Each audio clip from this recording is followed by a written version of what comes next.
Y'all looking for me? I'm actually looking for y'all tonight. It's been a while. Y'all looking for me? Like Master P. Here I is. Hey. Here I is. Yes, sir. Here I is. Here I is. I got my audio playing on my other window. I didn't know it, so that's why you heard it then though. But I stopped it, put it on the mute. Now I'm about to talk about this here. But no, I do not have an opening song by Babyface, but I do have an opening song because it's been a while. So let me, and it's Teddy Riley-ish. But it ain't Teddy Riley. Actually, well, I ain't gonna even tell you. I'm just gonna let it go. I'm just gonna let it do its thing.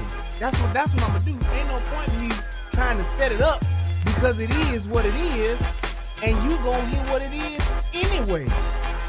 Yeah, buddy. And I got the mic. You see the mic, so you already know it's gonna be lit.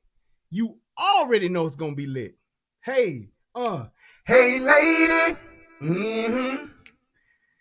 Let me tell you why. Yeah, buddy. I can't live my life without you. Oh, baby. Every time I see you walking by, I get a thrill. You don't notice me, but in time you will. I must make you understand. I wanna be your man. I wanna be your man. I wanna be your man. Yes, I do. Yeah. I wanna be your man. Wanna be your man. I wanna be your man. I wanna be your man. Words cannot pass by. 'Cause if you do, you lose a good thing. Oh, baby. Yeah. What I got to say is sealed with a kiss and a wedding ring. Wedding ring. Ooh, my mind is blind at times. I can't see anyone but you. Those other girls don't matter. No, they can't spoil my view. I must make you understand. I wanna be your man. Wanna be your man. I wanna be your man. Yes, I do. Yeah. I wanna be your man. Wanna be your man. I wanna be your man. I wanna be your man. Words can never say what I feel. Hey, it's too intense. Oh, I try to tell you how I feel, but I get mixed up, so mixed up. My mind is blind at times, I can't see anyone but you. Those other girls don't matter, no, they can't spoil my view. I must make you understand. I wanna be your man. Wanna be your man. I wanna be your man. Yes, I do. Yeah. I wanna be your man. Wanna be your man. I wanna be your man. Wanna be your man. Yeah, buddy, be your man. Yes, to be your man. I wanna be your man. Yes, I do. I wanna be your man. Wanna be your man. I wanna be your man. I wanna wanna be your man. Woo! That's out to my wife. I wanna be your man, baby. I wanna be your man. Yeah, buddy. Look, I'm so glad to be here with y'all. It's been a struggle these past few days. I have really just been trying to stay relaxed, trying to stay focused on what I need to do. I wanted to go live 2 nights ago and just couldn't get it. I couldn't get enough in me to give y'all the show y'all deserve. So I just chilled, I relaxed, I mentally decompressed, and now I'm back. God damn it, I'm back. So I'm excited about tonight's show. I'm going to do call-ins if you want to. I'm going to do StreamYards if you want to. We can talk, we can chop it up and just get it in on tonight. All right? I just want to spend some time with y'all. That's all I want to do. That's all I want to do. So let's go ahead and let's get to my favorite part of the show. That's when my lovely, beautiful wife tell us about this here fair use. Go ahead, baby. Federal law allows citizens to reproduce, distribute, or exhibit portions of copyrighted motion pictures, videotapes, or video discs under certain circumstances without authorization of the copyright holder. This is called fair use and is allowed for purposes of criticism, news reporting, teaching, and parody, which doesn't infringe of copyright under 17 U.S.C. 107. Good drink. Yeah. That's the good drink dance right there. Good drink. Yeah. I'm clowning on tonight. So, look.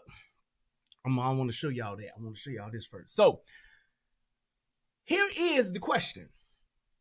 Is it time to reopen America? Is it time for niggas to go back to work? Is it time to open up the stores, the barbershops? I can definitely tell you it's time to open up the barbershop. Do y'all see this shit? Do y'all see that? That is a goddamn shame. I don't do this right here. Now, I ain't got no goddamn Kevin Durant going because it's manageable. But you see my lining? Do y'all see this? This is not right. I don't feel like myself. I don't. Do you see this? I ain't looked like this since I was trying to grow braids back when I was like 21. When I just didn't cut my shit at all. And I had them, I got that tight coarse hair. So I had them real, like, straight up cornrows where for the first 2 months, they was just tight while I had to sleep like this. Because I couldn't close my eyes. But now look at this. Hey, boy, I ain't got no LeBron. Hold on. Let me check my nephew real quick. Nigga, I have a forehead. There is no receding hairline. I'm a Redmond, sir. I don't have no receding, no recession up in here now. It's just there. It just ain't lined up. Matter of fact, let me wipe the sweat off of it so you can really see, because this is a 4K camera. Do you see that? Ain't none of that receding now, boy. That there is just a hairline that is not lined up. Okay, I ain't got no recession. Nah, yeah. So we can go on with that, nephew. But that ain't that LeBron. No. LeBron shit back here.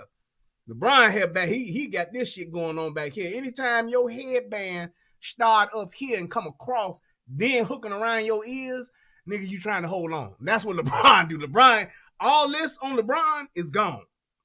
Everything here forward is gone on LBJ. That's facts, nigga. Facts. All this is gone. That's gone. I got that front part. Yes, sir. Yeah, ain't no convertible, ain't no George Jefferson or nothing like that. It's all there. I ain't got the Sherman Hemsley. I ain't got none of that there. No. Redmonds don't lose their hair. I take after my daddy now, boy. I don't lose my hair. It's going to get salt and pepper maybe in about another 5 or 10 years, but it's going to be sexy now. Yeah. But anyway, get back to the matter at hand. So should we open up the economy? Should we close it? Should we keep things the way it is, shelter in place? And I know it's a lot of mixed feelings about it. Like I said, if y'all want to call in, let me know. I will open up the lines, and I will do a StreamYards, and we can get it cracking. My brother Easy, I'm putting you on. My brother Easy just sent me that. He just sent me one.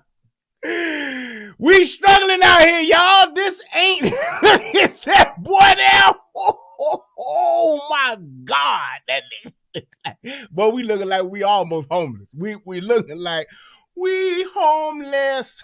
We looking like we're homeless. We need to go and see our barbers. La da dee dan down, la dee dan down. Easy. I love y'all. I can do that with my brother. I can do that. Woo-wee, man. I'm telling you, I don't know what to do. I almost, because I got the liners, but I almost lined up. He put up there, so rough. I can hit it too. So rough, so tough, out here, baby. So rough, so tough, out here, baby. He's so rough and tough, nigga. Goddamn. I almost thought about taking them liners and going to it when I trimmed up my beard, because I got some liners where I can at least tighten it up to where it look presentable. And I was like, I had lined up my beard and I was good. I was like, okay, this is straight for now. And then I looked and I almost put it up there. I said, nope, don't fuck up. And I turned that shit off and I said, nope, I'm not gonna fuck up. Because I'm telling you right now, the only thing that would make matters worse is to have a fucked up lining with this up here. No. So yeah, but man, I'm telling you right now, this is one of the main reasons why we need to get this damn economy back open. But there's a lot to weigh in on here. We have the illness or sickness of COVID-19, aka coronavirus, aka that Rona. And then we have our economy.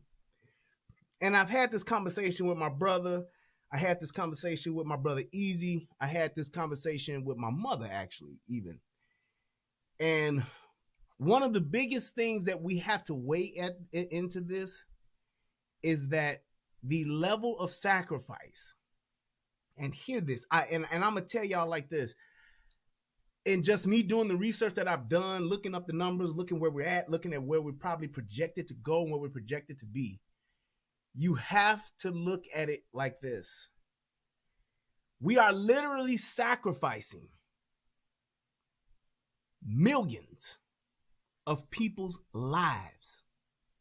The lives as we know it, your everyday food, clothing, shelter. We're sacrificing that to the tune of right now, is it 28 million that's unemployed now? Or 26 million or something like that that's unemployed? We're sacrificing those for literally 40-something thousand people that have died. 40,000. 25, 26 million. Just think about that. Just think about that. Would you sacrifice the lives of 25 million up against 40,000? Hard choice, I get it. And the reality of what we're facing, that's essentially what it is. Here's the other part of that. When you're talking about the economy is our life. If there's anybody in the chat that has been to a third world country, Jamaica, Puerto Rico, Haiti, all of the countries that Trump said were shithole countries, Dominican Republic, Mexico.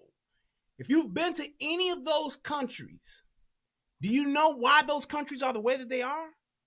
The economy is based on tourism. And because it's based on tourism, it's not very strong.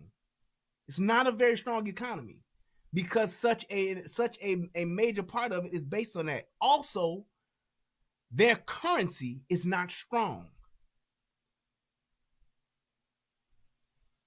Hear that. The currency is not strong. Our dollar is a powerful motherfucker. Not to mention our military. But that's neither here nor there. That's a whole nother side of the game. Right, Nigeria.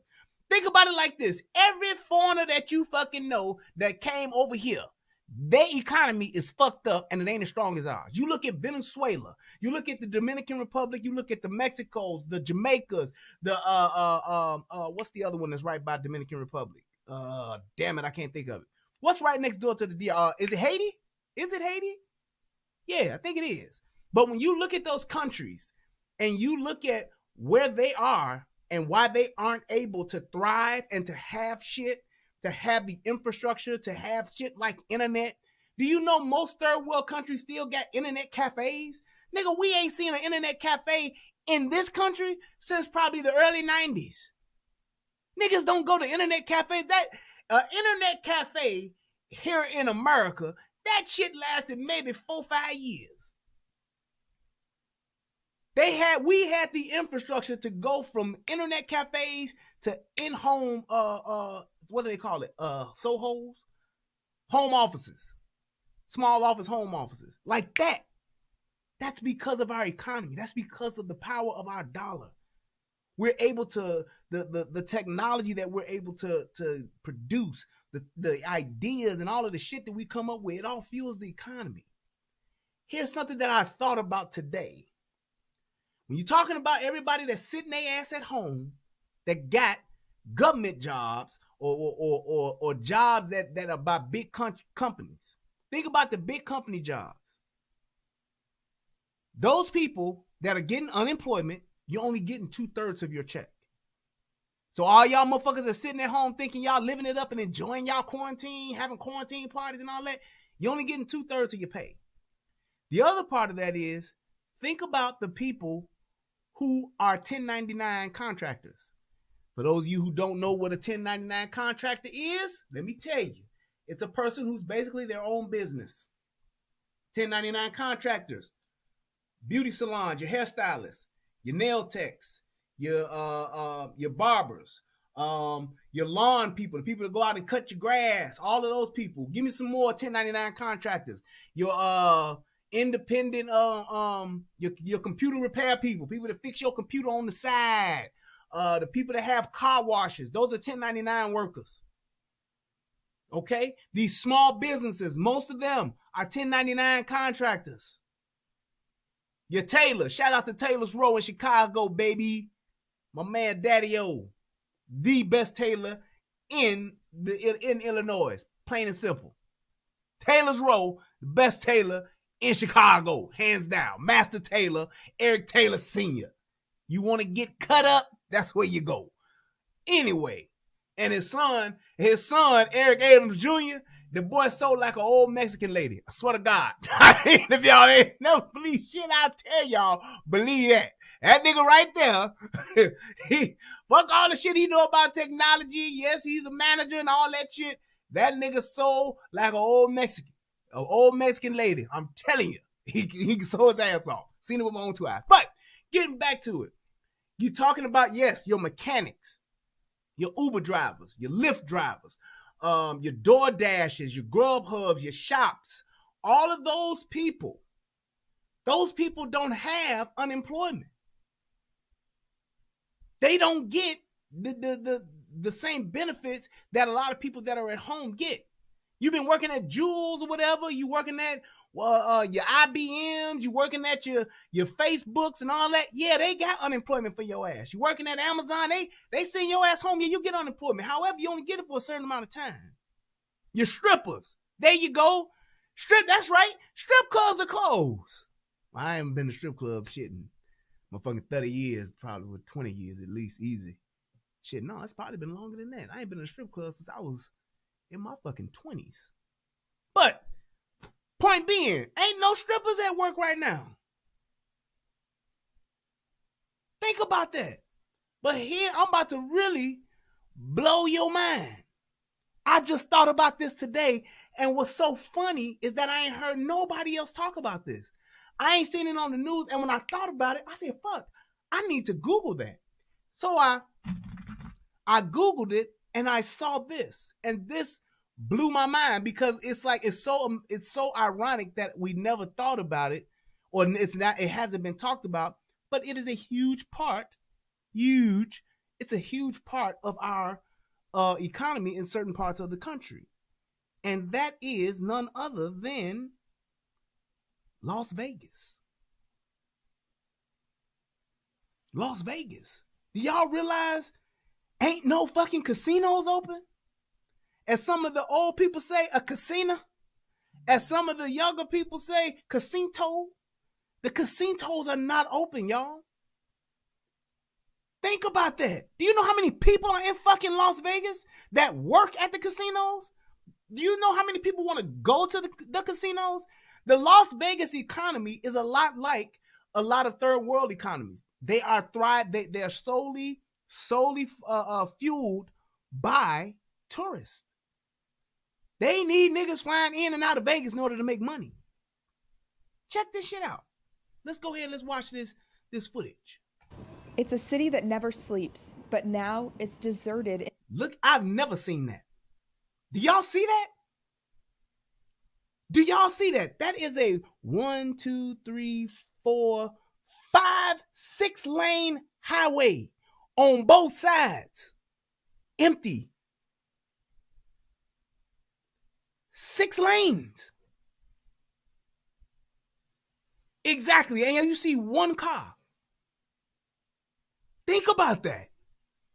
In broad daylight, the main strip in Las Vegas Look at that is shit. at a standstill. The 440 hotels and casinos in the city have closed their doors and thousands of slot machines abandoned. Only the residents come out of confinement for a few minutes to take in the deserted streets. It's like an apocalypse, like everybody's gone, and like I said, there's been hundreds and thousands of people coming in and out, and everybody bumping into each other, and now there's nobody to bump into. Her husband worked at a hotel here up until a few hours ago. I went into work this morning and they gave us our walking papers. As of midnight last night, the governor decided to be a little more stricter as far as businesses, and they closed down everything as far as hotel industry and so forth.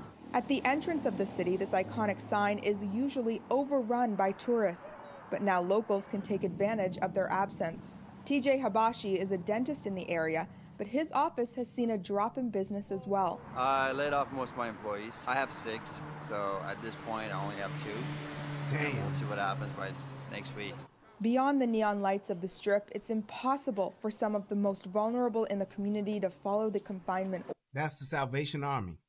orders. Dozens of homeless come here daily for a hot meal.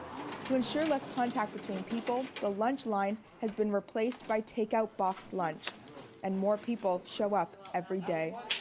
We were serving probably about 250. We're probably serving now about anywhere between 450 and 500. Well, a lot of people have lost their jobs. Residents in Las Vegas say they're ready to face this unprecedented change, the worst the city has experienced since the financial crisis in 2008. But they also know it will be a long time until the entertainment capital of the world returns to its former glory. I didn't really think about it, like I said, until today.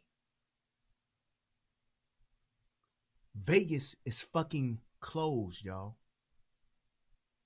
I ain't never been to Vegas, but I know how important Vegas is to the economy. Vegas is closed, y'all. Do you realize the magnitude of the people that are in that area?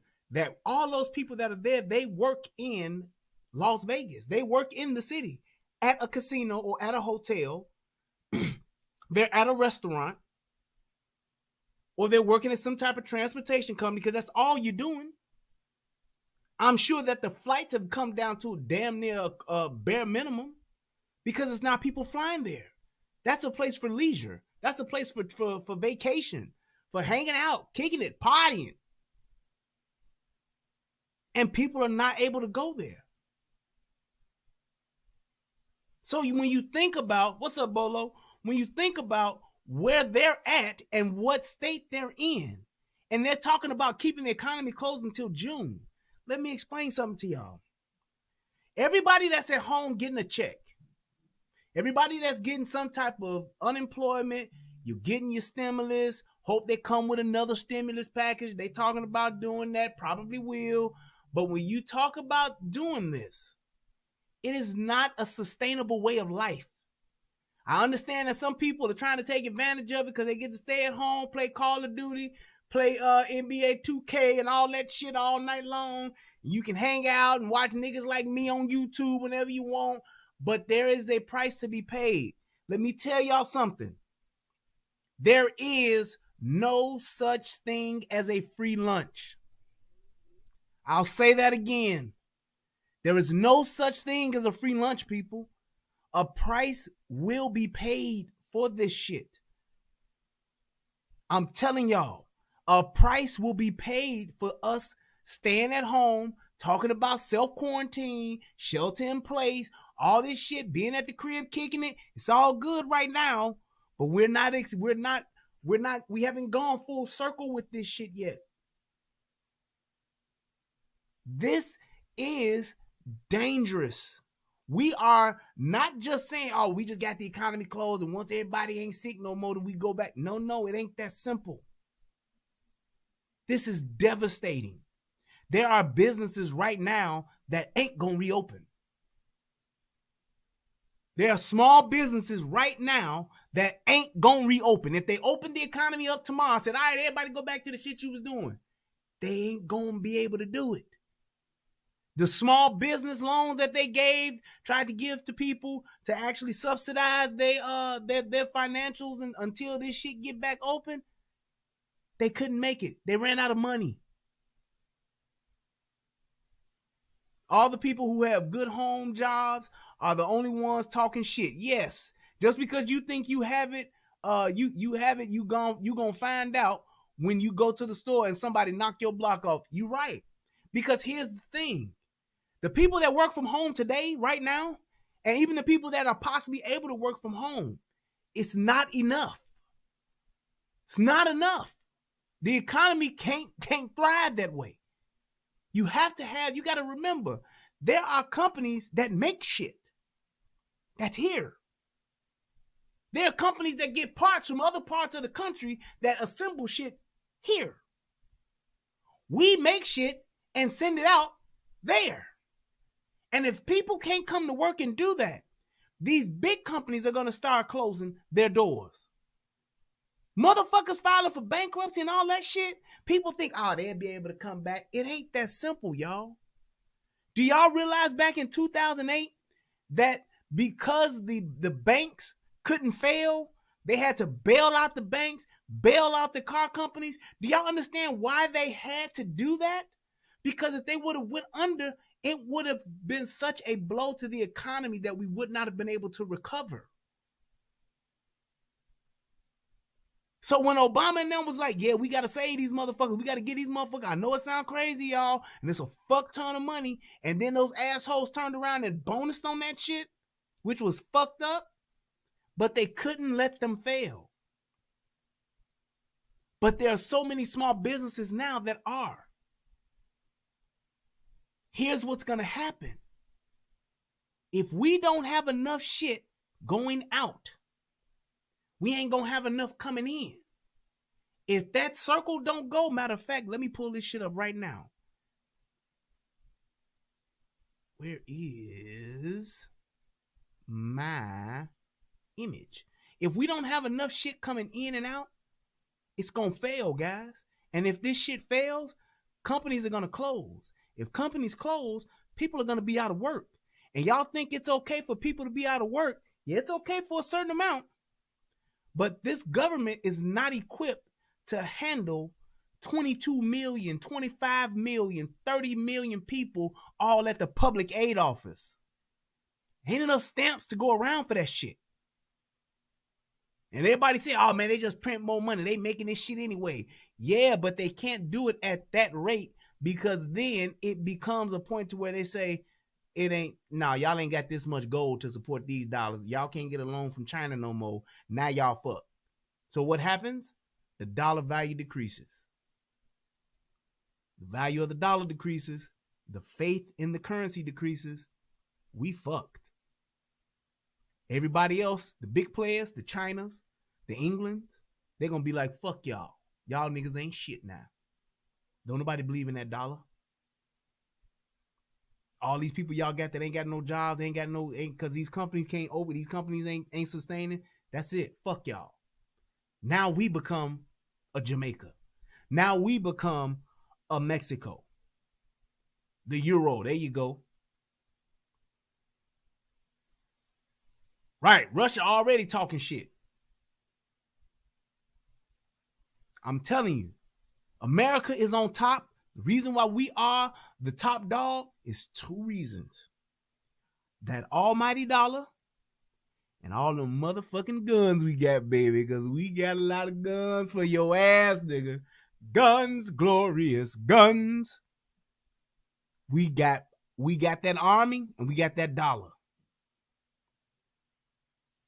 So I'm telling y'all, don't think that it's cool to stay home. I understand that people want to be safe. I understand that people want to be, I understand that. But it ain't enough people, and hear this, I know it sounds fucked up. It ain't enough people dying for this economy to be closed. That's the reality of this thing. I'm going to say it again. It ain't enough people dying in order for this economy to be closed. People need to be able to go back out here to work, whether they think they can catch it, think they ain't gonna catch it, whatever the case may be, we need to have that choice. It needs to be our choice. That's just the truth of the matter. If you think you ain't gonna catch it, you think you can catch it, stay your ass at home. But everybody else who works in a restaurant, who works at a barbershop, who works at a beauty salon, who works at a lawn service, all these people, send these people back to work. Let these people go back to work. Because let me tell y'all something. You know who ain't getting no unemployment? The governors. That check still dropping every 2 weeks. You know who ain't getting no unemployment? The senators. They checks dropping every 2 weeks. Your House reps, that check is dropping every 2 weeks. Nancy Pelosi is getting paid every 2 fucking weeks. The 1st and the 15th, her check gets direct deposit no matter what. So look at this real quick. You see how this shit goes? You got U.S. government, you got households, you got banks, and you got business firms. Basically, that's companies. Them your Best Buys, your Googles, your Macy's, all your stores, your restaurants, your Cheddars, your Longhorn Steakhouses. All of these people, that's your business firms. Look at this shit. Look at the interior. Look at where the heart of this shit is. It's about goods and services coming back and forth, and it's about labor and salary going back and forth. The money I make from my job goes back into my household. I take the money that's going into my household and I buy goods and services to go into from other businesses and other firms. That's what I do. The money that I make goes back out into the labor that pays for whatever your Best Buy is. Do you realize they laid off damn near everybody at Best Buy except for the managers? Imagine that. I think it was 53,000 people got laid off at Best Buy. You walk your ass up in Best Buy right now trying to buy a computer or some shit, you gonna have to wait and get help. But most people ain't because they can't. You ain't gonna take your whole stimulus check and go buy no computer. So when you think about these type of things, this is what's on the line, people. Look at this shit. Now you look at up here. Look at your taxes that come from your households and your business firms. Your businesses. That's where the bulk of your taxes is from. Them taxes you paying on your house and all that shit, the taxes you pay for that bitch FICA, all that shit is good and dandy.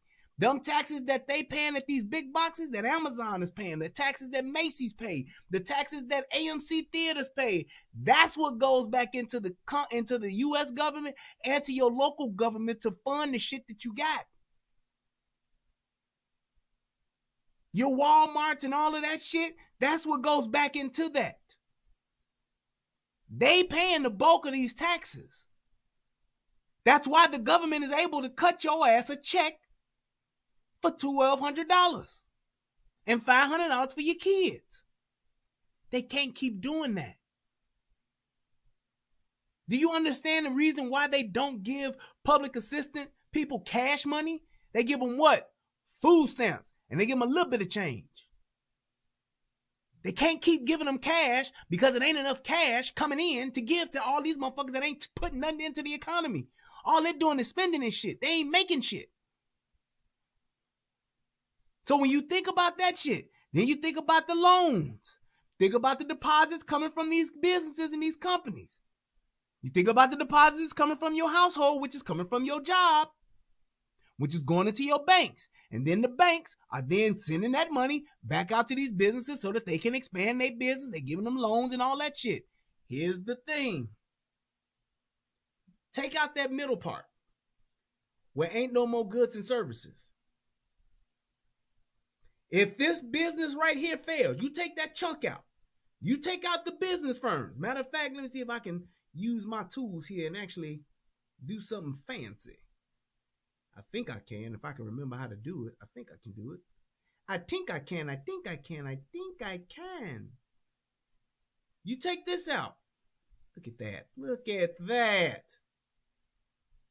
Right? Let's get rid of business firms. They're gone.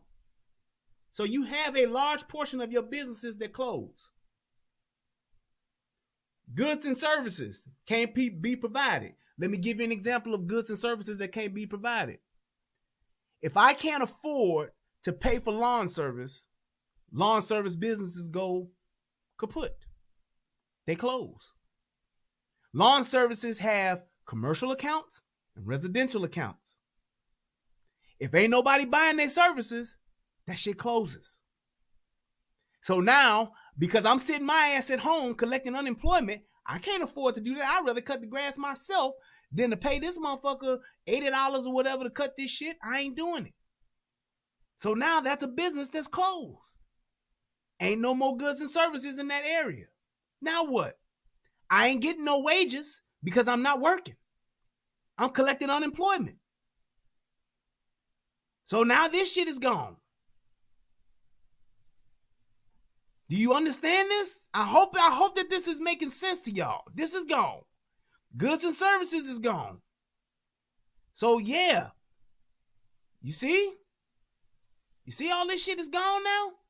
So now what happens next? Ain't no more money going to the bank.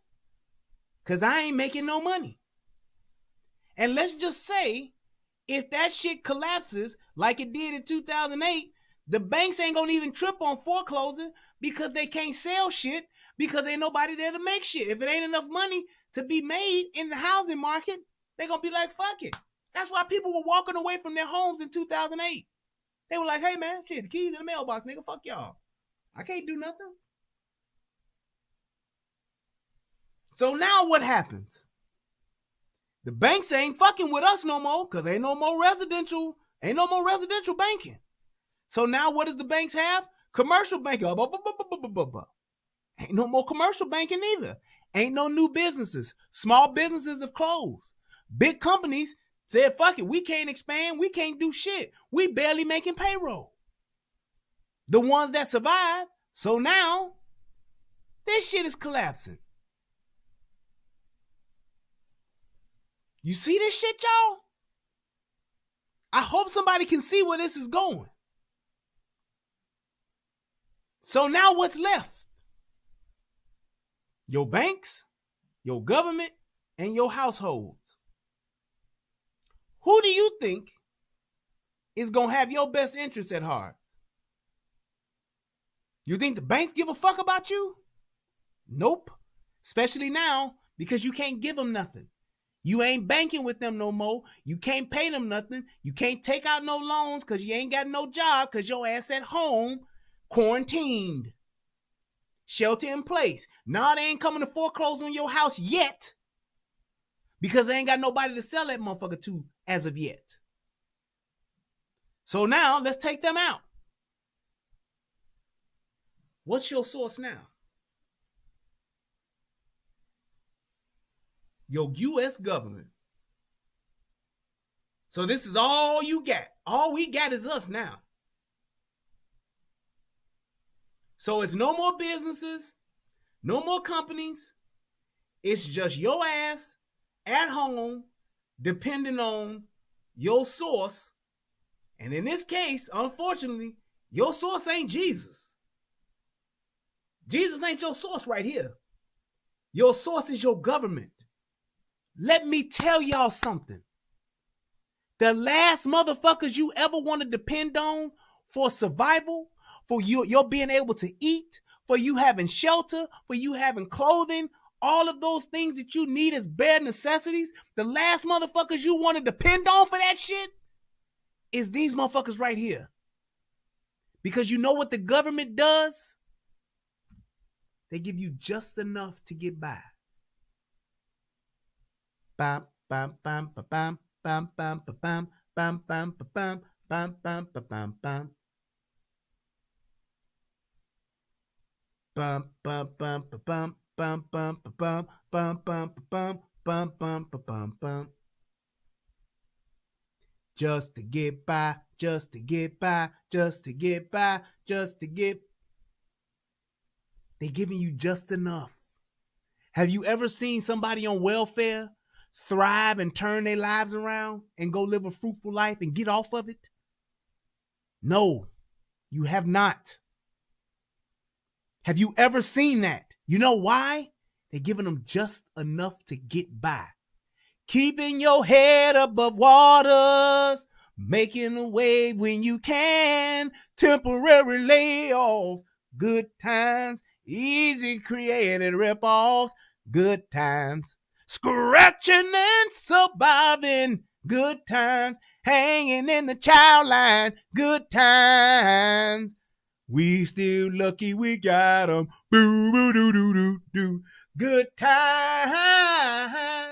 Amen. That's what this is, y'all. This is where the government wants you. This is where the Democrats want your ass. On your fucking knees, begging them for everything. Everything. Everything. Because if they got you on your knees, then you will let them do and have whatever freedoms that you have left. You will give them up.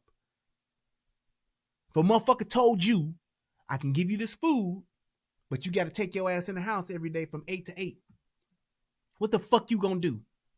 Starve or carry your punk ass in the house every day at 8 o'clock? It's control, man. It's control. If I'm feeding you, motherfucker, like it or not, I control you. If I'm feeding you, motherfucker, I'm your lifeline. I'm your source. And all my Christian brothers and sisters that's at home right now saying, but God, Jesus is my source. Don't you lie. Let me tell you something. I ain't heard or seen of no manna raining from heaven in a long time. Been about 2,000-3,000 years. Ain't no manna came from heaven. Now we done had some melodies. Melodies from heaven. Rain down on me. Rain down on me. Yeah. Melodies from heaven. Rain down on me. You can't eat melodies, motherfuckers.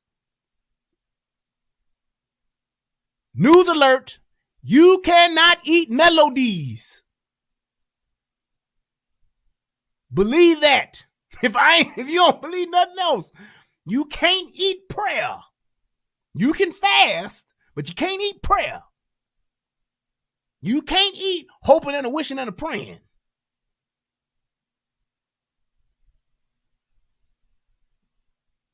Now, if Jesus was still walking around, I'd say, fuck the government. We can stay our ass inside, because on Saturday, we're going to go down to the beach. Jesus is going to cake these 2 fish and these 5 loaves, and we're going to have a good fish fry, and we're going to eat good every motherfucking day. I would say that. But we ain't in that time. That time is come and gone, people. Ain't no more fish fry with 2 fish and 5 loaves of bread. Wake the fuck up and look at this. You do not want your only source of surviving, of life, being able to sustain yourself, coming from your government. You do not want that. Because they will not take care of you. Well, how do you know that, Brian? Because if they were going to take care of you, they would have been doing it for the past 40 or 50, 60 years. For the past 100 to 200 years, they would have done it. And let me call out this fact. It's a known fact that the only people that have political power are the ones that vote. And the ones that vote got to be the majority of the voters. So, facts. Black folks is 13% of the population. So if all of the black people voted, which we know ain't fucking true, and we know we don't vote like we should, if all the black people got together and voted, we still only 13% of the nation, the country. Oh, them white numbers, man, he lying. He don't know that. That ain't true. Okay, let me give you 20. We know it ain't half. So in a corporation setting, who has the controlling vote? The 51%, right? You tell me who's the 51% here in this country, in the good old US of A. Exactly. So you know how shit rolls. Shit rolls from the top down. So when it comes time to taking care of who gonna take care of who, you know where we gonna be at on the totem pole.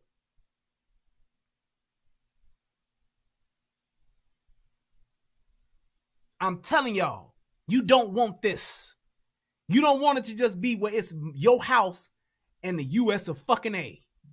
The government. Thank you, Garrick Lovett, for sending me $5. I appreciate it, brother. You don't want that. Because we ain't gonna have a say in shit. And what's gonna happen is that they're gonna go after those civil liberties that we enjoy every day. When shit gets bad like this, what goes up when the economy goes down? Come on. I know we too smart for this, Soto Nation. We too smart. When the economy goes down, what's the first thing that goes up? It rhymes with time. It rhymes with prime. And I ain't talking about Deion. Shout out to Deion Sanders, baby. Prime time, baby. Crime. Crime goes up. You know what else is going to go up? Unemployment. There you go. Unemployment, crime, all kind of shit is going to go the fuck up. Niggas going to become dope dealers again. The dope game is going to explode. People get depressed. People want to escape. When people want to escape and they don't have money, they do cheap drugs. Cheap drugs insinuates violence. So you going to have motherfuckers on meth, motherfuckers on crack, motherfuckers on heroin, motherfuckers, the weed game is going to go through the roof. Now you have criminals out here getting paid. You know what happens when criminals get paid? They turn into fucking Nino Browns. Niggas gonna want to make Carters every goddamn well. Yes, and when you can't do nothing but get high, you ain't gonna want to do nothing but get high and fuck. Now you just fucking and smoking. Thank you, Bolo. Thank you for your donation, bro. Dropping me off with $1. That's all I'm telling you. It's gonna be some powerful niggatry that's gonna go on. It's like leveling up. It's like niggas and fuck shit is like the little mini Mario. This shit go down like this, and we don't open up this economy, it's gonna be the mushroom coming for niggas. And they gonna get big like Mario. They let this shit keep going, you're gonna get that flower. Bloop, bloop. Have them fireballs. Bloop, bloop, bloop, bloop, bloop, bloop. We fuck around and have civil unrest, niggas gonna be and got that star.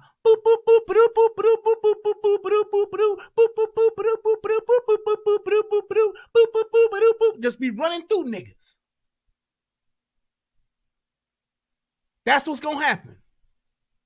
But I tell you what, you Super Mario niggas come through here, you gonna meet Bowser. This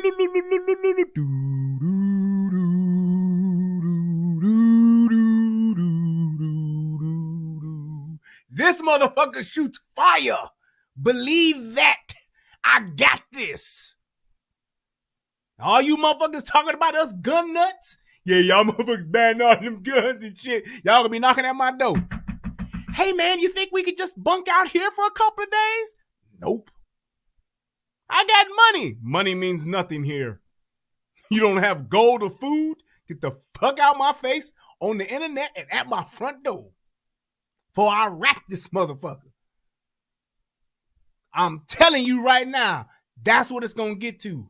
This the only thing that's gonna stop a nigga that got that Super Mario star. They got the mushroom. They got the flower, Fiery Mario. Fiery Mario, Tanuki Mario, all them little shits that these nigga Marios is gonna turn into is the only thing that's gonna stop it. And I'm gonna tell you this, worst come to worst, don't let my back get against the wall, cause I'm gonna come see your ass. I know all you motherfuckers that don't believe in guns and all that shit, we're gonna just trust our government. All you Joe Biden motherfuckers, buy a shotgun. Let me see what you and your Mossberg gonna do against me and this motherfucker Barrett. I'll take that bet. Let's do it. Let's do it. Yep, I'll bet that. Your ass coming out your crib, talking about you going out for supplies, honey.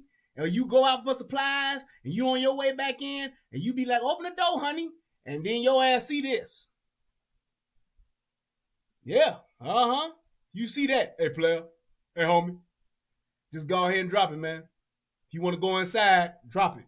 Because if not, I'm going to drop you. Go ahead, pimp. That's what you going to see. Yep, relationship Rambo. That's what it going to be. Y'all ain't going to see me online. Y'all going to see me outside. Getting it. Baby got to eat. Streets got to bleed. The streets will provide one way or the other. But I'm telling y'all, look at where this is going. Don't just look right where you at right now. I know to a lot of people, and I've been seeing people on social media talking about, yeah, keep this shit closed. This shit is good. I'm having fun. I'm enjoying my quarantine. Let me tell y'all something. It ain't a switch.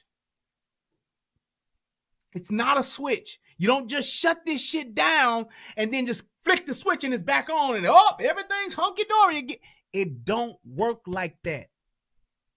I'm telling you right now, if they open this shit up May 1st, we gonna have to have at least, I promise y'all, we would need at least 2 stimulus checks just to get the economy moving. Because here's the thing. Y'all go back to work tomorrow, and in 2 weeks, you got to wait till payday. What are y'all doing with y'all money when y'all get paid? Y'all ain't going out to eat. Y'all ain't going out to party. Y'all are doing what? You paying your back bills. The shit you've been putting on your credit cards. The shit you've been borrowing from niggas. All that shit you got to start paying back.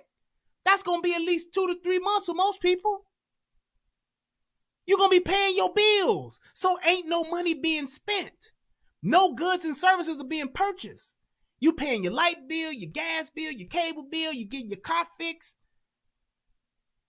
You're going to get your basic hygiene necessities probably done. You might get your hair done. You might get your nails done. You might get your hair cut. I get that. But you ain't going out to the restaurants. You ain't going to eat out. You ain't going to buy clothes. You ain't going to Old Navy. You ain't going to Macy's. You're not doing that. So it's going to be at least another 2 to 3 months before people are even in a position to start spending money out in the economy again when you buying shit. Most motherfuckers going to be scared it's going to hit again, and they going to go and buy more toilet paper and more paper towels. You feel me? That's what motherfuckers going to do. There's so many people that's going to be paranoid about this shit happening again. They're going to be like, nah, fuck that. The only motherfuckers that's going to make money is gun stores, because I know them motherfuckers going to buy guns. Now they are. And the grocery stores. That's it. So we're going to have to wait for this shit to get back on track again. Do y'all remember how long it took just for us to get started and back on track? from the recession in 2008? This is worse than that. Let me say it again. This is worse than the recession in 2008.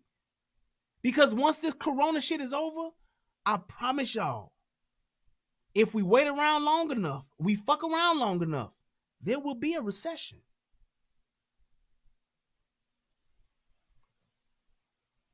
I'm telling you, mark my words, they keep this fuck shit going on long enough, there will be a recession. All these people that think they going back to jobs, they not. Companies are going to bring back bare minimums. They're not going to bring back everybody like, oh yeah, let's pop it on and popping again. Come on back. I'm telling y'all. I'm telling you, it's going to be bad, man. All this shit about it. And I'm telling y'all, do this. Tell your friends, tell your homies, tell your cousins, your aunties, all y'all motherfuckers that's talking about fuck Trump, this all Trump fault, you a dumbass. This ain't about Trump. This about us. This about the people. Get back to work. Start calling your fucking governor's office. Start calling your state reps. Start calling your senators and threaten these motherfuckers with your votes. Motherfucker, y'all don't open this shit back up. We're not gonna vote for your ass. You've lost my vote, sir, ma'am, senator, state rep, mayor. We have to force these motherfuckers to open this shit back up. Put pressure on your politicians because they playing with y'all. And the reason why they playing is because they still getting paid. Yes, oil futures. Look at what they talking about with oil. You see oil right now, that shit down to like $1 something, like $1.20. I think I paid $1.16 for my gas today. Yeah, it was $1.16. I've seen it as low as $1. What was it? $1.13 or some shit like that. I'm telling y'all, man, when this shit get to popping again, that oil gonna go back up. Gas gonna be about $3 again. Motherfuckers gonna be mad. Ain't nobody gonna hear. Ain't nobody gonna be like, man, we can't buy gas. That shit gonna turn back around. And when them prices go up on that shit, motherfuckers gonna be like, damn, we can't buy shit. Cause I gotta pay $80 again to fill up my tank. Crude oil dropped down to zero. That's not good, man. People, this sick shit, I get it. I understand that you got people that are sick. That's what happens. People get sick and people die from viruses. It is not new. And let me prove it to you for the motherfuckers that saying I don't know what I'm talking about. I don't mind showing you. I don't mind. I don't mind. I don't mind. Do you see this? And I did this in my last show. You look over the years at the cases and at the deaths. What's the highest one on here, y'all? What's the highest one? H1N1, right? 762,630,000 motherfuckers got infected with this shit. That little alligator means it's more than 284,500 died from that shit. The fatality rate was still at a 0.2%. How many countries did it infect? 214. Coronavirus ain't even close to this. And all I'm saying is, why are we still closed? We haven't even scratched the surface of that. Why are we still closed? 0.202%. And we're closed. No way. No fucking way, y'all. We are not at pandemic levels. So why are we behaving as though it's pandemic levels? And then when you look back, the pandemic levels, we didn't even close then. We didn't close shit for H1N1. You know what they said for H1N1? What did they say? Wash your hands, cough in your sleeve. They didn't even tell us to social distance with H1N1. And I know it's some smart ass motherfucker watching me right now saying, yeah, but coronavirus is different, fam. Bro, coronavirus is different. Here's the thing, it ain't different enough to where we should be closed.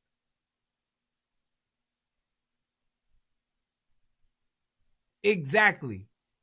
Eric made a great point. If 400,000 would have been dead, I'd be like, oh shit, yeah, we need to stay the fuck inside. Motherfuckers need to, we need to keep this motherfucker closed.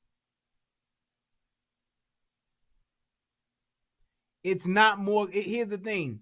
You talking about contagious, you talking about catching it. Does it make a difference? Yes. Here's what you have to realize, people. Motherfuckers are going to get sick. Plain and simple. People are going to catch this shit. That's going to happen. When you're talking about pandemic, should we sit motherfuckers down, make motherfuckers go in the house?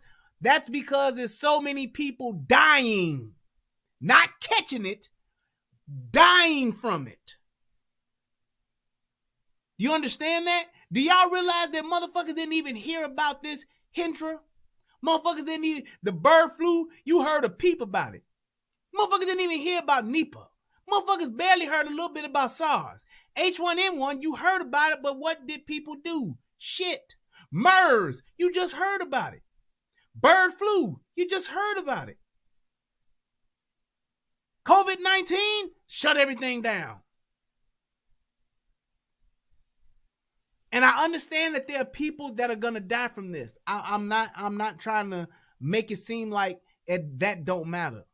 I'm not trying to make it seem like people ain't dying. I'm not trying to make it seem like this shit is a hoax. What I'm telling you is, it is not it's there are things like, it's not an extinction level event. So why act like it? It's not a pandemic. So why are we acting like it? We have never shut the country down for a virus. Why are we doing it now when the numbers don't even dictate for us to do it? That's where we're at. That's the question. Because the fact of the matter is, no matter how much you stay inside, no matter how much you do this shit, you ain't gonna stop it. A virus never dies. That's why we on version 19 of COVID. A virus never goes away. There are people who are still catching H1N1 today. It's just not at a very high level, which is why they're not calling it a pandemic. There are people dying from H1N1. There are people dying from pneumonia. There are people dying from suicide. There are people dying from cancer.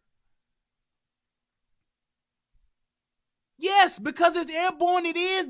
Listen to what I'm saying. You're looking at the infection rate. You have to look at that and look at the death rate. 0.02% have died from H1N1 in that 1 year time span.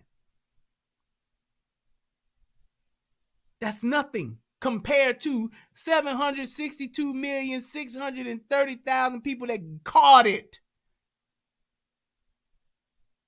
Almost three quarters of a billion motherfuckers caught this shit. Only 284,000 died from it, y'all. And we're not even close to that number now. We're at like 41 or 42,000.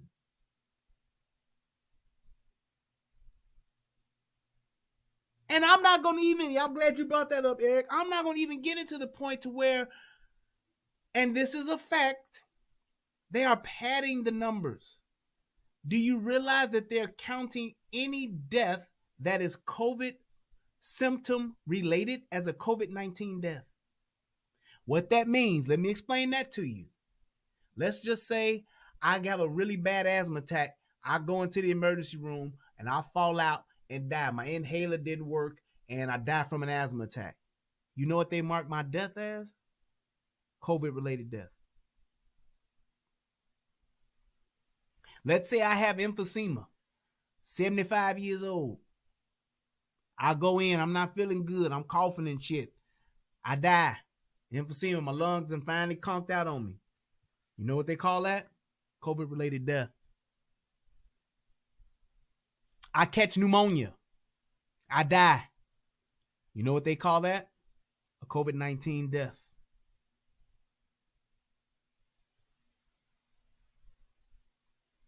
That's what they do. It's a COVID-19 death.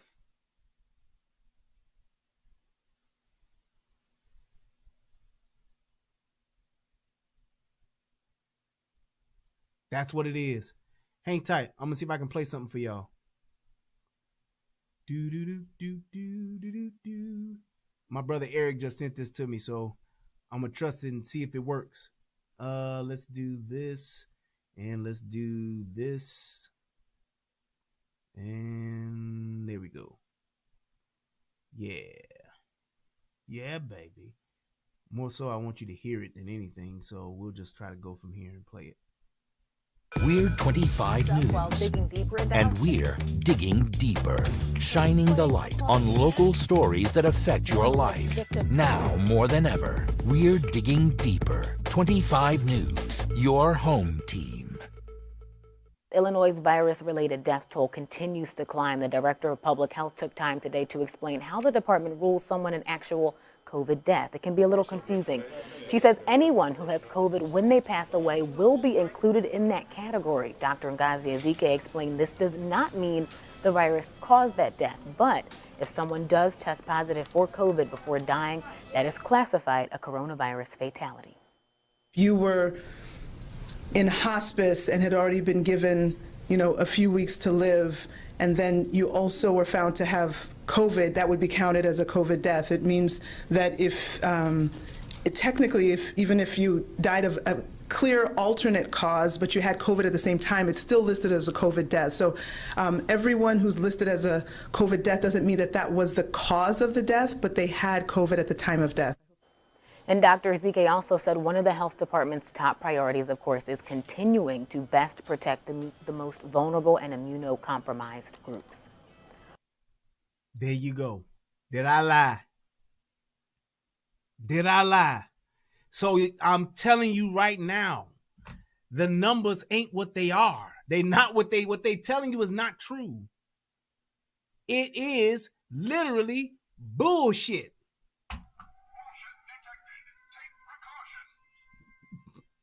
I gotta hit that one again. So do you understand where we're at? What people are counting as COVID deaths, that's not really true. So if they're saying 40,000, 42,000, I'm going to cut that in half and say it's really only about 20. Here's the other part to that. Before they got COVID tests, how were they counting COVID deaths? I'll wait on that. Y'all tell me that. Can somebody please explain that to me?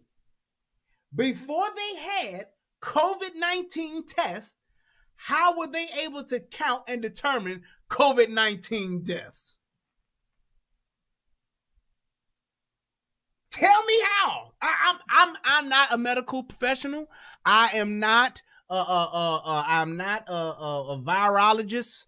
I am not an epidemiologist. I ain't went to medical school. I've only probably driven past one medical school in my life. Y'all tell me, how do you count COVID deaths and you didn't have COVID tests? COVID tests only been around for what, 3 weeks? We've been shut down since the 1st of March. COVID deaths the test only been around for about 3 weeks. So y'all tell me, up until they got the test out, y'all tell me how they counted them COVID deaths. Tell me how. Somebody, anybody, everybody, please. You know how they did that shit? You say he was coughing, huh? Put it down as a COVID. Dr. Redmond. Yes. Patient 82 died. Was it kind of warm? It's kind of warm in here, isn't it? You got a fever? Well, we don't know he's dead. Well, it just counted as a COVID death. Dr. Redmond, patient number 41 died. Let's go. So what's on this chart? He was sweating, had trouble breathing. Counted as a COVID death. Dr. Redmond. This guy, he got shot. Did he seem to cough up blood? Yes, he did. He was coughing blood. He was shot in the lungs. Counted as a COVID death. Dr. Redmond, we have this patient here just died. What you think they died of? COVID-19? Sounds good. Go ahead. Count it as a COVID death. There we go. Dr. Redmond. Yes. What do you want? This 94-year-old man just died. What did he die of? Looks like to me old age. You don't know what the fuck you're talking about. That's why I'm the doctor and you're the nurse. Count it as a COVID death. That's it. He walking down the hall. He ain't even going in the rooms. And I can't remember who said this in my last live, but somebody asked this. Wouldn't you see an increased amount of homeless people dying if this shit was as bad as it was? Homeless people have some of the worst health. They don't get the medical attention they deserve, and they stay piled on top of these motherfuckers.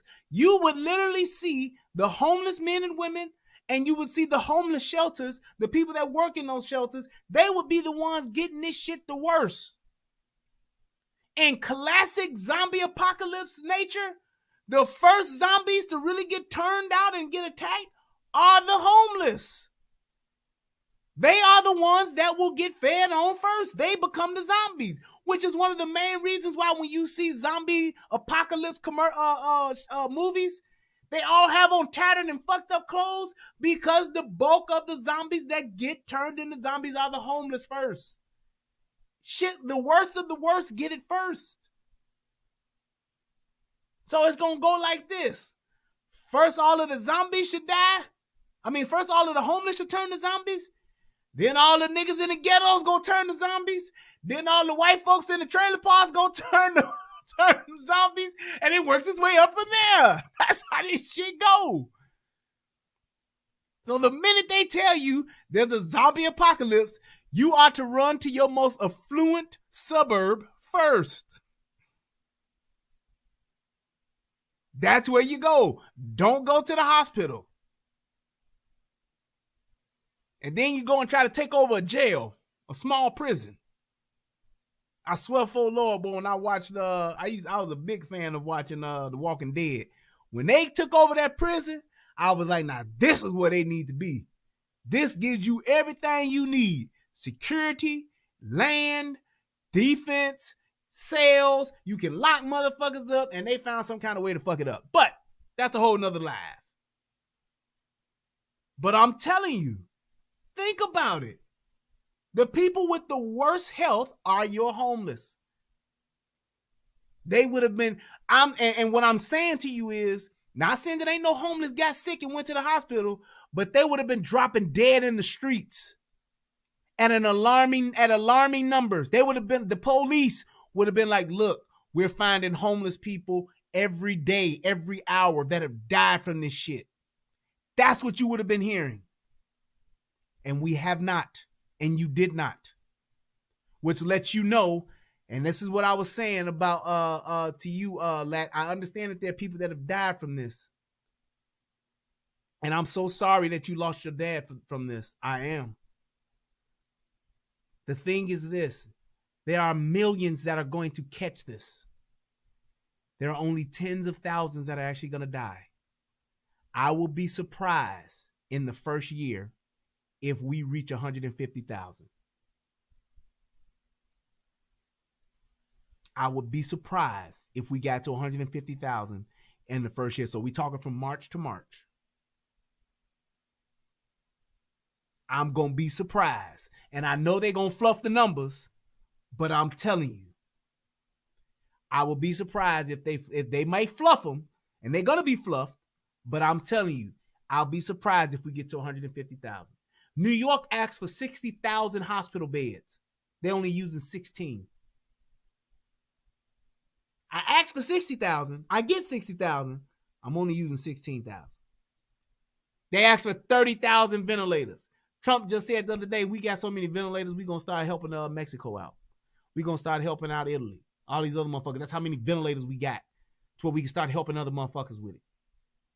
Because it's not that many people dying from this. So I'm telling y'all, fuck the bullshit. All you lazy motherfuckers that's at home, don't think it's sweet because you getting a government check and because you getting unemployment. You don't want to pay the price for that. You do not want to rely on your government to pay for you and to take care of you because they will do the shittiest job possible in doing so. Believe that. Do you know why back when they had Black Monday? Do you know why people were killing themselves? Do you know why those fucking financial people were jumping out of fucking windows and committing suicide? Because they didn't want to go back to living the type of life that they knew they would have to live. See, niggas, we used to struggle. We used to eating syrup sandwiches. We used to eating sugar milk, drinking sugar milk. We used to eating tomato and Miracle Whip sandwiches. We used to eating Spam. We used to eating Vienna sausages. We used to eating potted meat. We used to eating treat. We used to eating sauce. We used to eating all this fuck shit that's cheap as hell that kills us. The thing about it, to all you smart motherfuckers that say, well, my grandparents ate that shit and they lived to be 79, 90 years old. Yeah, you know why they lived to be that old? Because them motherfuckers got up and worked in a goddamn field every day. They worked that shit off. Corned beef hash. I got 7 cans of that shit sitting up in my cabinet right now. On God. We used to struggling and living like this. We used to being in a situation where you ain't got shit. Where you drinking motherfucking sugar water. We used to putting water on motherfucking cereal. Motherfuckers eating Strongheart dog food. Y'all remember Strongheart? Shit, they had the German Shepherd on the front of it. And it come in beef, chicken, and I forgot it was the blue, orange, I forgot the other color, liver. Y'all remember that shit? Strongheart had that dog, that German Shepherd on there. Orange was chicken, blue was beef, and red was liver. I used to get that shit for my dog. And when we didn't have no money, I would take a can of the Strongheart and my grandmama would make some motherfucking rice. And I'd mix in a half a can of Strongheart with the rice. Real talk. When your dog ain't got nothing to eat, when you broke and you ain't got no food, nigga, you feed your dog rice. No, I ain't have to eat dog food, thank God, but I know people who have. I'm just talking about living cheap. Strongheart was like 50 cents a can or some shit.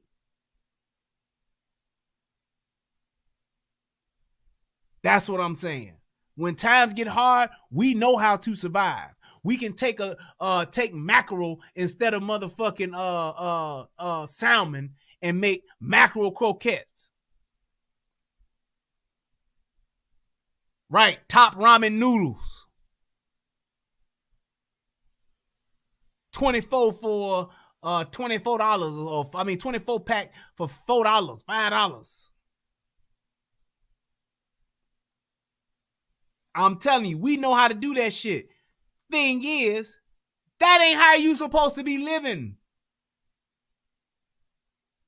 Had to eat an Alaga syrup sandwich. That syrup is the nastiest syrup on the face of this earth. On my mama, I swear I've only tasted it like 3 times and couldn't do it. Could not do it. Like, this is nasty. I'm sorry. I can't eat this syrup. I'll just have no pancakes. Country ass niggas be like, boy, that shit fire. I can't. It smell nasty. If it ain't no, like, nah, I didn't get highfalutin. I only syrup I eat now is maple grade A from Canada. I don't even do Vermont. I'm sorry, I'm highfalutin. If you see me with some pancakes, or if I'll it's maple syrup at whatchamacallit at Old Country Buffet. Is that Old Country Buffet? Cracker Barrel. I'm highfalutin though. In my fridge right now, I got Canada maple grade A. Just saying. Lord has blessed me. But I remember those days. Jelly on pancakes. Boy, you need your ass whooped, Falcon. That grade A maple syrup is, yes, Michelle Cobra, is good. It is good. Tastes good. It's beautiful. Now, I'm going to support that Canada syrup. Fuck what you talking about, Vicky. You ain't had none of that damn Canada syrup. God damn it. I support that. That shit's good. That shit is good. I'm sorry. But when I'm get back to my point, you don't want to get to the point to where you are living a subpar life to where it is because it's solely based on the government, because it ain't no jobs, and because the job that you do have, you can't make no money. When you look at what these motherfuckers, that's why when people was talking about, yeah, they need to send minimum wage up, the higher minimum wage go, the less motherfuckers that's going to be able to employ. That's what I'm going to be able to employ. If I got to pay a motherfucker $15 an hour to come work, instead of me paying two niggas $8 an hour, I got to pay one person $15. Just saying, that's how that shit goes. So just remember that. What this shit is doing to us ain't worth what we're doing to ourselves. COVID-19, the coronavirus, it's a nasty bugger. Yes, it is. But it's here and it's going to be here. But it is not devastating us to a pandemic level event to where our economy should be shut down. If we got to wear masks, if we got to practice social distancing and all that shit, fine. If you old motherfuckers or you sick motherfuckers can't go out, stay your ass at home. I support that 1,000%. My mama's 75, 70, about to be 76 years old. I want her to stay her ass in the house. If they open the economy up tomorrow, I'd be like, mama, every little step you take, gonna be right around this here room you in. Right around this here apartment you in. You ain't going out. You ain't going out in the world. You ain't going out in this shit. Stay your ass at home. That's exactly what she needs to do. But us young motherfuckers, we need to be out here motherfucking boosting this economy. We need to be out here, fueling this economy. Why? Because we're strong enough to do it. If you got motherfucking severe asthma, stay your motherfucking asthmatic ass at home. You done had pneumonia, stay your pneumonia-matic, or as my nephew Malcolm say, pneumonia having ass at home. Yes, that nigga called it pneumonia. I don't know what the fuck was wrong with that little nigga, but he was calling the shit the pneumonia. The pneumonia. That's what I'm telling y'all. You stay at home if you are at high risk of getting this shit. Everybody else, get your punk ass up for the 93 shot. MCA's in the motherfucking house. And all my niggas on the run. A fucked up childhood is where the fuck I am. I'm just saying. Straight up menace. Get out here in these streets. Get back to work. Because we need you to. The economy needs you to. I was telling a motherfucker about this before. That's one of the reasons why Trump wasn't trying to blow this shit out of the water and make it seem like it was the worst thing ever. Because we didn't know, first of all, this shit ain't never happened before.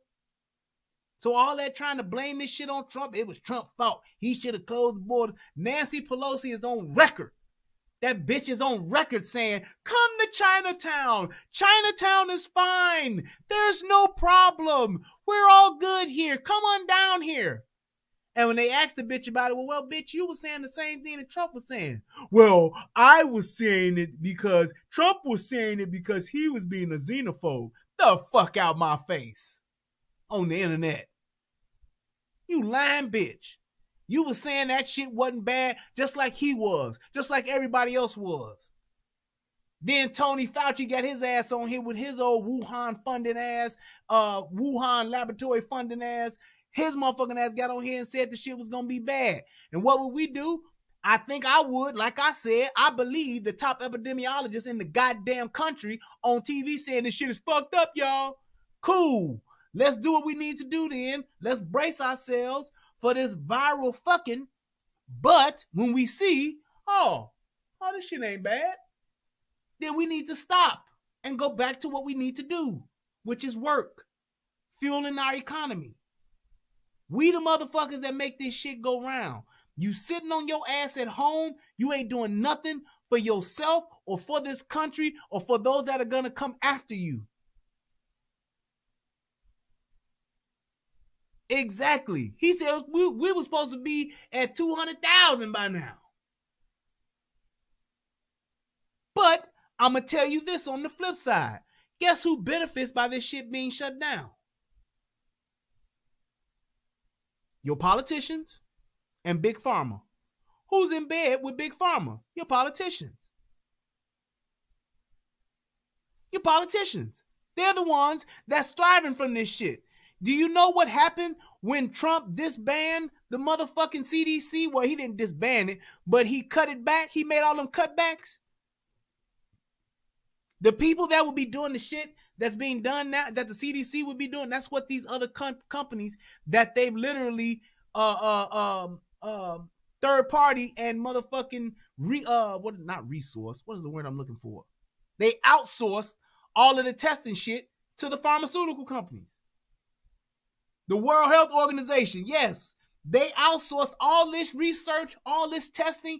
It's being outsourced by the pharmaceutical companies. So they all getting paid. They literally, motherfucking, the government has opened up a bag of money and said, take what y'all think y'all need.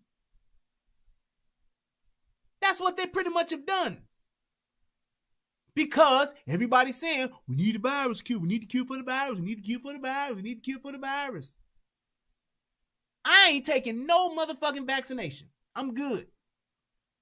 I ain't took none. I ain't taking none. I don't need no COVID-19 shot. If I catch it, let me get it and let my own immune system work it out.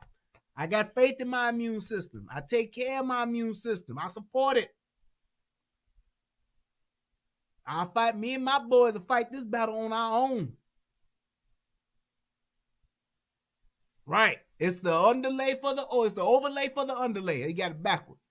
It's the overlay for the underlay. That's exactly what it is. All this shit, right? They trying to put chips in motherfuckers, and they trying to get everybody testing papers to show that you've been vaccinated papers and all this shit. That's what they doing, man.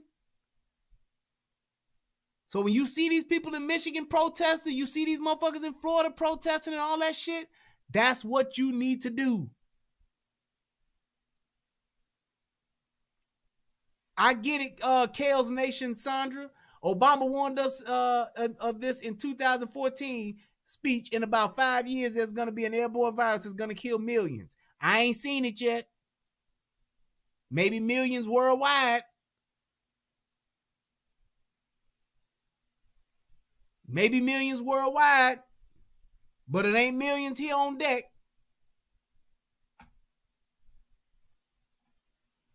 I'm telling y'all, this shit is real. This shit is really motherfucking a bunch of it's a bunch of bullshit to get some other shit going. It ain't what it is, what they saying it is.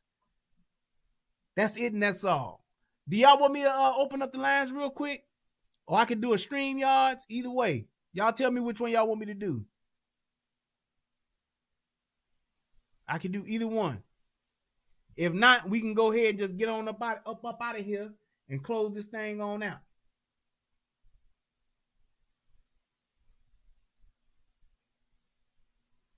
Because I ain't going to create this whole goddamn show. StreamYards. All right, hang on for a second. Let me see what I got going.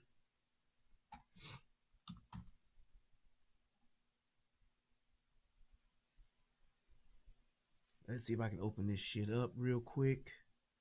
And log in. Yes. And let's check this guy. Boom, boom, boom, boom, boom, boom. All right, let's see. I'm about to open this up. I'm gonna open up the StreamYards and drop a link in there, and we're gonna get it cracking. Let's do that.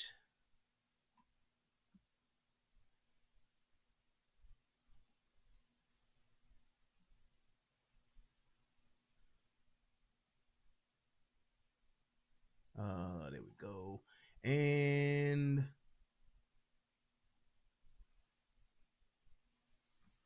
yep.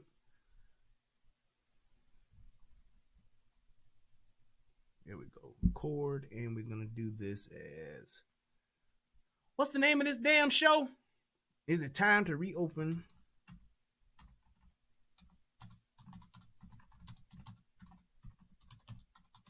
America. There we go. All right, hang on, give me 2 seconds, and we're gonna go ahead and get it popping. I'm gonna drop a link in there, and we can do the damn thing. Alrighty. Then we're gonna do enter. Have you ever seen a dime piece all alone at the bar? Bar. Straight out of a magazine. You just want to let them know who you are.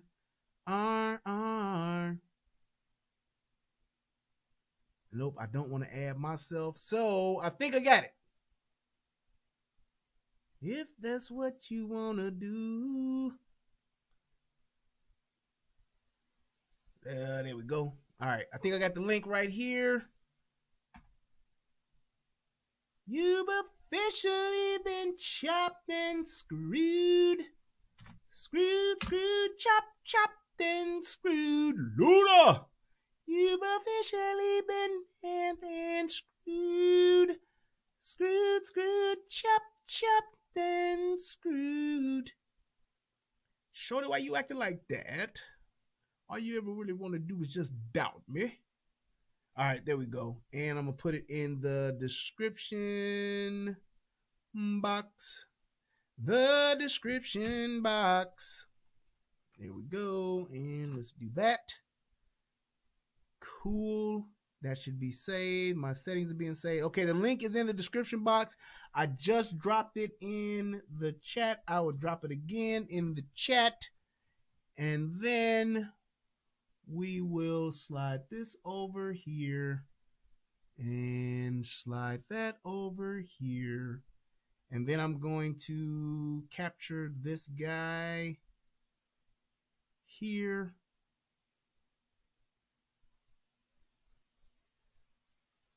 All right, let's see. Go ahead and do selection. Luda. Cool. There we go. All right. Oh, we got somebody in there. He just dropped off. Let's see, my man, Bo Leezy. Let me see if I can hear you.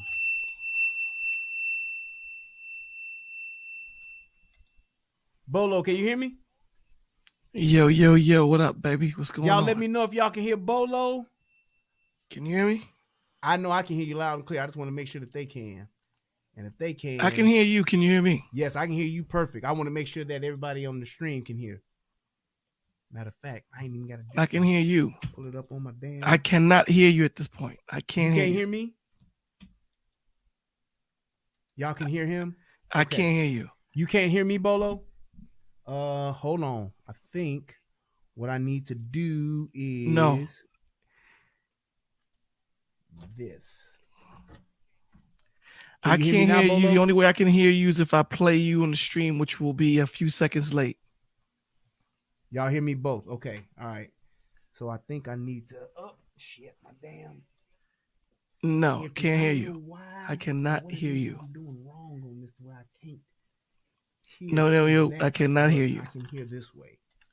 If I do this, The only way I can hear you is if I play you or at the same time. wait a minute. Hold up. Let's see if I do settings and do audio. Yeah, it's coming through there. I don't know why. Can you hear me now, Bolo? I can hear both you guys loud and clear. All right, you're not playing in StreamYard. Oh, is that what it is? Okay, let's see. Talk again. I cannot. So y'all no, can hear me. I cannot hear you from the StreamYards link. And I cannot then- hear you. Yep, that's good. That's good. And that's good. I don't know why I can't hear him, but I think what I'm just going to do is I'm just going to do it this way, and then I'll just listen from here. Yep, because that's good. Everything else is straight. And I don't see no other way. All right. So I got the StreamYards open, but I just got the window over here. So like if I do it this way and I switch, I can hear Bolo all day, right? But Bolo can't hear me. So the only other thing I think I can do is this. And I'll try it and just see if it works. And if it don't, Right. The only way I can hear you is if I play you through the stream, and there's going to be a few minutes delay. Right. So let me try this real quick and just see if this will work. Nope. That ain't gonna work. Because yeah. See? Yup. And then that's gonna change it if I change it if I change it and make it do it that way. Unless I go here. Yeah, because see, it's coming through the codec. It's coming through the way it's supposed to, but Would you like me to go out and come back in? Nope. You're good. You're good. It's just me. And what I'm going to have to do is just change it this way to where I can hear the stream myself. That's the only problem, because I can hear you just fine. I just can't, you can't hear me. So the reason why, yeah, so I'm just going to switch it back like this. And I know he can hear me if I do it this way. And then I will turn that on and do it this way. So, yep, I can just listen to it and do this. Yeah. Yep. All right, cool. So, go ahead, Bolo. If yeah. Oh, damn, he can't hear me. Shit. Let me do this. Hey, Bolo, go ahead, brother, and say what you need to say. I'm just gonna go ahead and fix it on my end because everybody can hear you when I got it the other way. Can you hear me? Yep. Yeah, I can hear you. He said, sounds like StreamYards needs to access your mic. Yes. Or your input from your mixer. I may be wrong, though. Yeah, but see, okay. Here's the thing. If I do this and I go to my, like, if you can see, there's my mic right there. So my mic is there. You see it moving. It's accessing my mic. Oh, wait. Communications, microphone, USB, codec. Yep. Yeah, that's the same one. Yep, that's the same thing. So let's just try to switch it and see. Can you hear me now? Bolo, can you hear me? Nope, he can't hear me. Shouldn't it be Kodak 2? That's what it is. I can hear you, but it's through the stream, not through StreamYards. Right. I can hear you. Let me see if you can hear me this way. Can you hear me this way? Yeah, I can't. It's delayed.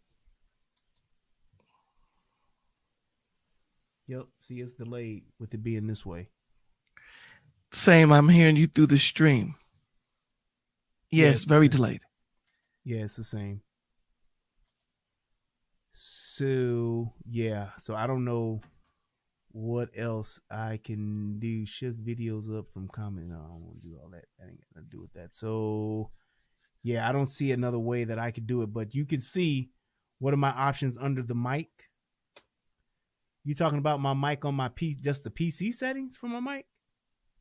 It says 2 apps are using your microphone. Change I would assume so. Yeah, see? Yep. All that shit is good. Yeah. Yep. No, in StreamYards. I just showed you under StreamYards. So when I go to Cam and Mike in StreamYards, when I go to audio, it's using my codec, which is my USB, which is my mixer. It's using that for my mic. I can hear you. Can you hear me now? Yeah, I can hear you, man. I can hear you, no problem. I just thought you couldn't hear me. Yes, click the down. Yes, click the down arrow. I just did. And these are my options. Oh, y'all can't see it. Okay, so let me tell you the options that I'm hearing you on a delay. Yeah, the options that I have on here, it's whatchamacallit. The options are communicate, it's default microphone, USB code audio codec, then it's communications, microphone, USB audio codec, and then it's microphone, USB audio codec. So it's only two options. The default is set and they're all the same ones. I'm looking at the MAC addresses for each of those devices and they're all the same. Click where it says default mic. I did that. This is the default mic. You just can't see the drop down, Truth Talker. Yeah, you can't see it. Yep. So yeah, you can't see it, but it's there. So yeah, and then like for my speakers, that's the same thing. That's the codec, or it's going through whatchamacallit, through that. So yeah. All right, but yeah, go ahead, Bolo. I'm gonna try to see if I can just listen to it this way.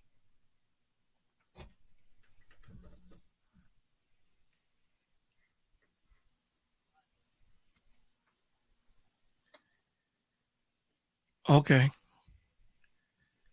Well, basically, what's going on is everything that you're saying is true, right? So what they're trying to do is there's a certain amount of deaths that they need to have numbered before they can push these laws that they're actually trying to push. This is why anyone that comes into the hospital with any issue, once you come into that hospital, you're already COVID. You're already testing positive for COVID.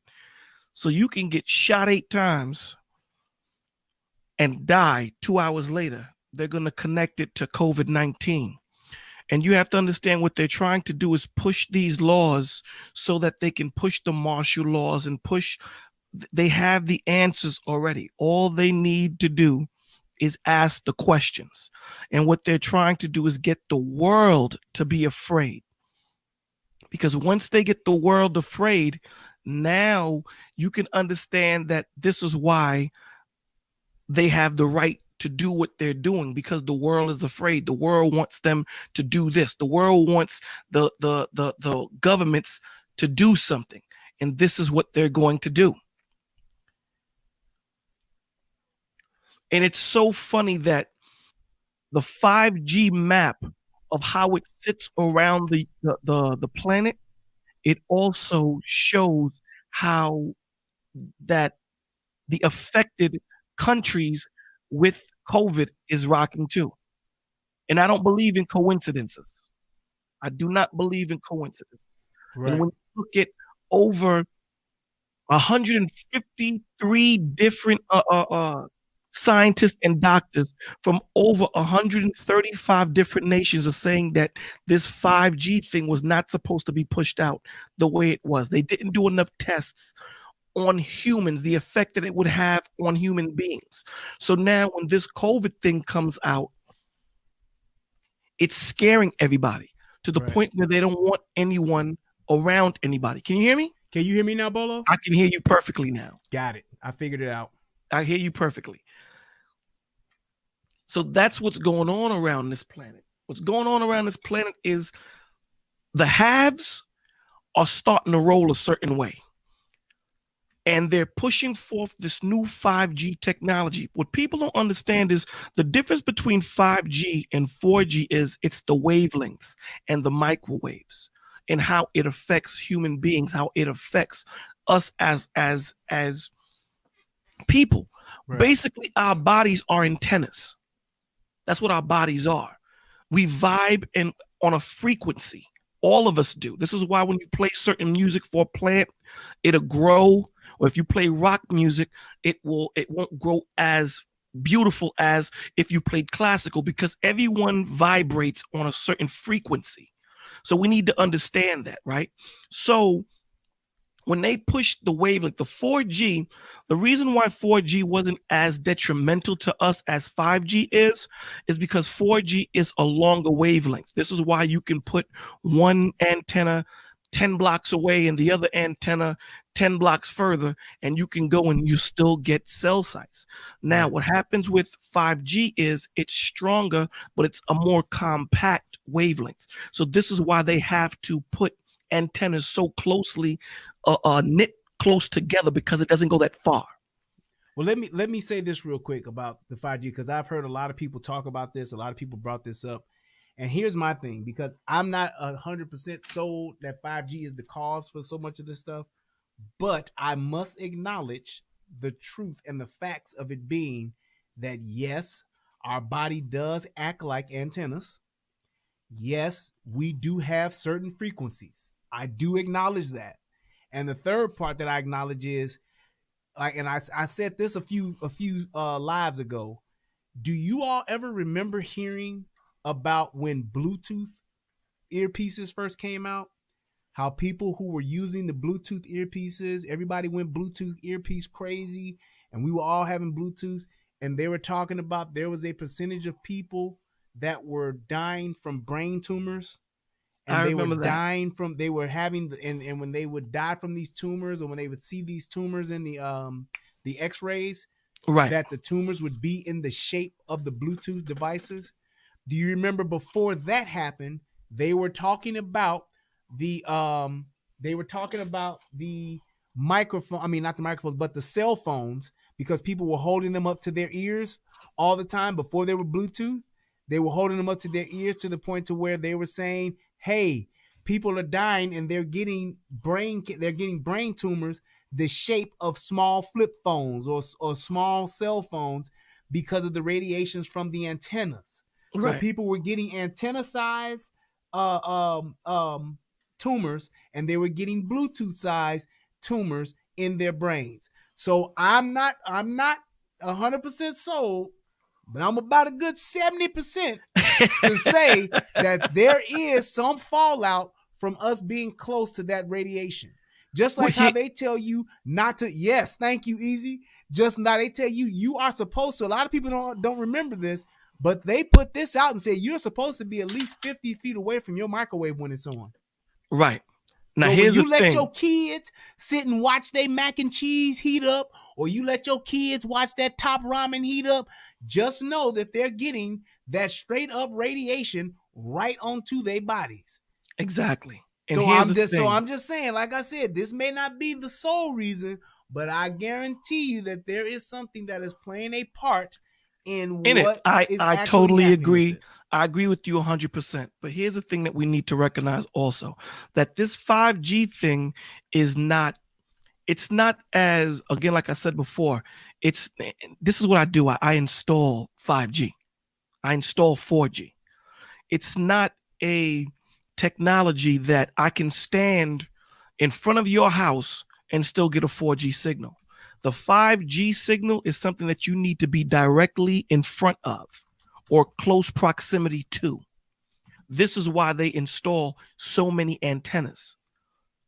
And the microwave in which that it emits is where it's affecting. It's affecting our oxygen level. It's affecting this on a cellular level to the point where our bodies can't break down the oxygen, where it causes you to suffocate. Right. This is the classes that we had to go through. About 2.5 years ago, you can't stand in front of a 5G signal. Like if I have a 5G phone, if I stand in front of the antenna, I'll get that 5G signal on my phone. If I just stand 2 feet to the left or 2 feet to the right, out of the way or out of the sight of the antenna, I lose the signal. So this is why they're putting so many antennas. And what they're trying to do in rural areas is not only are they putting 5G satellites, they want to put 5G modems in your home. This is where we're going. And the reason why they're doing this 5G push throughout the earth, it's because of what they're trying to push, the AIs, the cars that drive by themselves, the internet. It's gonna be on a different level when it comes to what the phones can do. Yeah. 5G is 20 times stronger than 4G, bro. And here's the thing, because we got two major variables here that are at stake. Well, not variables, but two major points. Number one, if this is a possible thing to where this 5G is what's causing people to get sick and all this kind of stuff, if it's at a small enough amount of the population, they'll do it. Let's just say, for instance, if it killed off maybe 1% of the population, the government, they fine with that. Because 1% compared to the amount of money that's going to be made and the amount of infrastructure that will be able to be done with that, they would consider that a mitigated. It's all right. A success. Yes. Right. But you know what you gotta look at it too, Brian? It's too late. They've pumped too much money into this 5G thing for it not to work. Yep. And then and the other part to that too is this. Y'all know that Trump actually stopped China from developing this 5G shit over here to where can't nobody in US, we can't do no 5G business with China, because China got the shit up and going, but because there's literally like a race to establishing 5G throughout the world. There's a race going on, just like how back in the 70s, there was a race to get to the moon. There is a race to establish 5G because this is the next wave of the future as far as infrastructure. Think about it like this. When you think about the things we were able to do, and I'm one of those people who was actually born in a time where I got to see and actually live through the evolution of the cell phone. When you're talking about the way that bag phones came about, then from bag phones, you went to the actual cell phones. Then you went to those brick phones. I remember those brick phones. So you went from bags to bricks. Then you went to the flip phone, that first Motorola flip phone. Then they went to the StarTAC phones. Then they started doing, and then you got into the iPhones and all of that kind of stuff. We have witnessed, those of us that were born in the 70s and late 80s, we've witnessed the evolution of the cell phone from where we started to where we're at now. And when you're talking about the infrastructure that had to take place for all of that shit to work, there are still some phone companies where you can't be on your cell phone on a call and on the internet at the same time. Sprint. You know why you can't do that? Because of the infrastructure. They don't want to pay for the infrastructure to have that. Right. That's why they're charging what they charge. That's why they're able to offer you the deals that they're able to offer you, because of those type of things. When this next wave hits, it's going to be so much more available and so much more of a bandwidth that's available. They ain't going to be able to charge that premium price like they used to. Do y'all realize my internet is at 400 megs download? I remember when the T1 line was like 1.5 megs, and we was like, holy shit, you got a T1? My man, over here at New York, they're selling a gig speed for $49, brother. A gig speed, and wirelessly, and wirelessly, you're looking at 600 megs, wireless, 600 to 700 megs, wireless. I'm telling you. And this is just 4G. This is 4G in the home. We're not talking about 5G outside, 5G in your home, 5G. These things have an adverse effect on the body. They do. Truth Talker, you're wrong on that. A lot of signals do not go around objects. This is why when you're looking at when we go into homes and we install these 4G modems, we have to put extenders in different ways because they can't go through different walls or go around them. No, he's actually nope. He's actually correct. It's like with a satellite.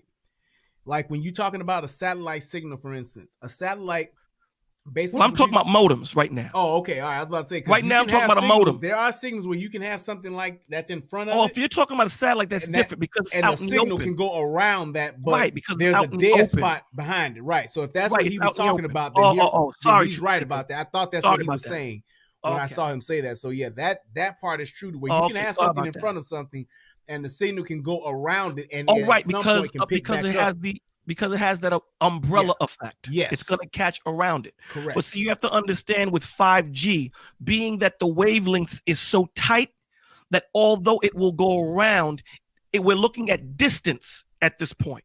We're not looking at it going around something. We're looking at distance. And being that it's so tight and it doesn't go that far, this is why they have to put so many antennas, The antennas to around. repeat that signal. Yeah. And to now repeat when that you're signal. in rural areas like in the suburbs where now they're starting to try to get the modems. They're trying to put 5G modems in your home. Yeah. This and one of the things that we have to realize too and just accept, it's not a thing to where the government's trying to kill everybody, but when they're looking at technology and looking at the growth of that technology, and you're comparing it to those people, I mean, like when you talk about power lines, let's go as far back as we know. Power lines have been around for forever. Do you know that there are certain people that have caught cancer from power line clusters? There have been cancer clusters directly related to power lines. Right. What did they do? Did they tear down the power lines? No, brother. They telling you, hey, you better move away from the motherfuckers. Then that's essentially what they telling you. I'm just saying that it's not a thing to where that the government or that these powers that be are going out to specifically kill you. I don't want to plant that seed to where they hunting us down and trying to kill us. What I'm telling you is that because of the growth of technology and because of the growth of business, just like with this whole thing, and I can tie this back into this whole COVID-19, when you're weighing the odds and weighing the facts of what's going on with business compared to the small percentage of those people that may get sick, that's what's being weighed here, and you can't compare the two. It's gonna the majority of the whole is gonna outweigh that small number. Look at what they've done with cancer. Look at what they've done with cigarettes. We know for a goddamn fact that cigarette kills hundreds of thousands of people every single year, millions of people every single year, either cigarettes directly or cigarette related symptoms. But we still have cigarettes, don't we? It's a choice. That's all I'm getting at. Whether it's H1N1, COVID-19, cigarettes, alcohol, whatever you want to call, whatever it is, it's a choice. Let me say this on that. About 85% of what you said, I agree with you totally. You can't stand in the way of technology, but we have to leave a gate open because it was 2011, 2012 when Bill Gates went to the G20 and he said, for this world to operate optimally, we have to refer to the Georgia Guidestones. Now, these are stones that are in Georgia that looks like Stonehenge. They're written in different languages.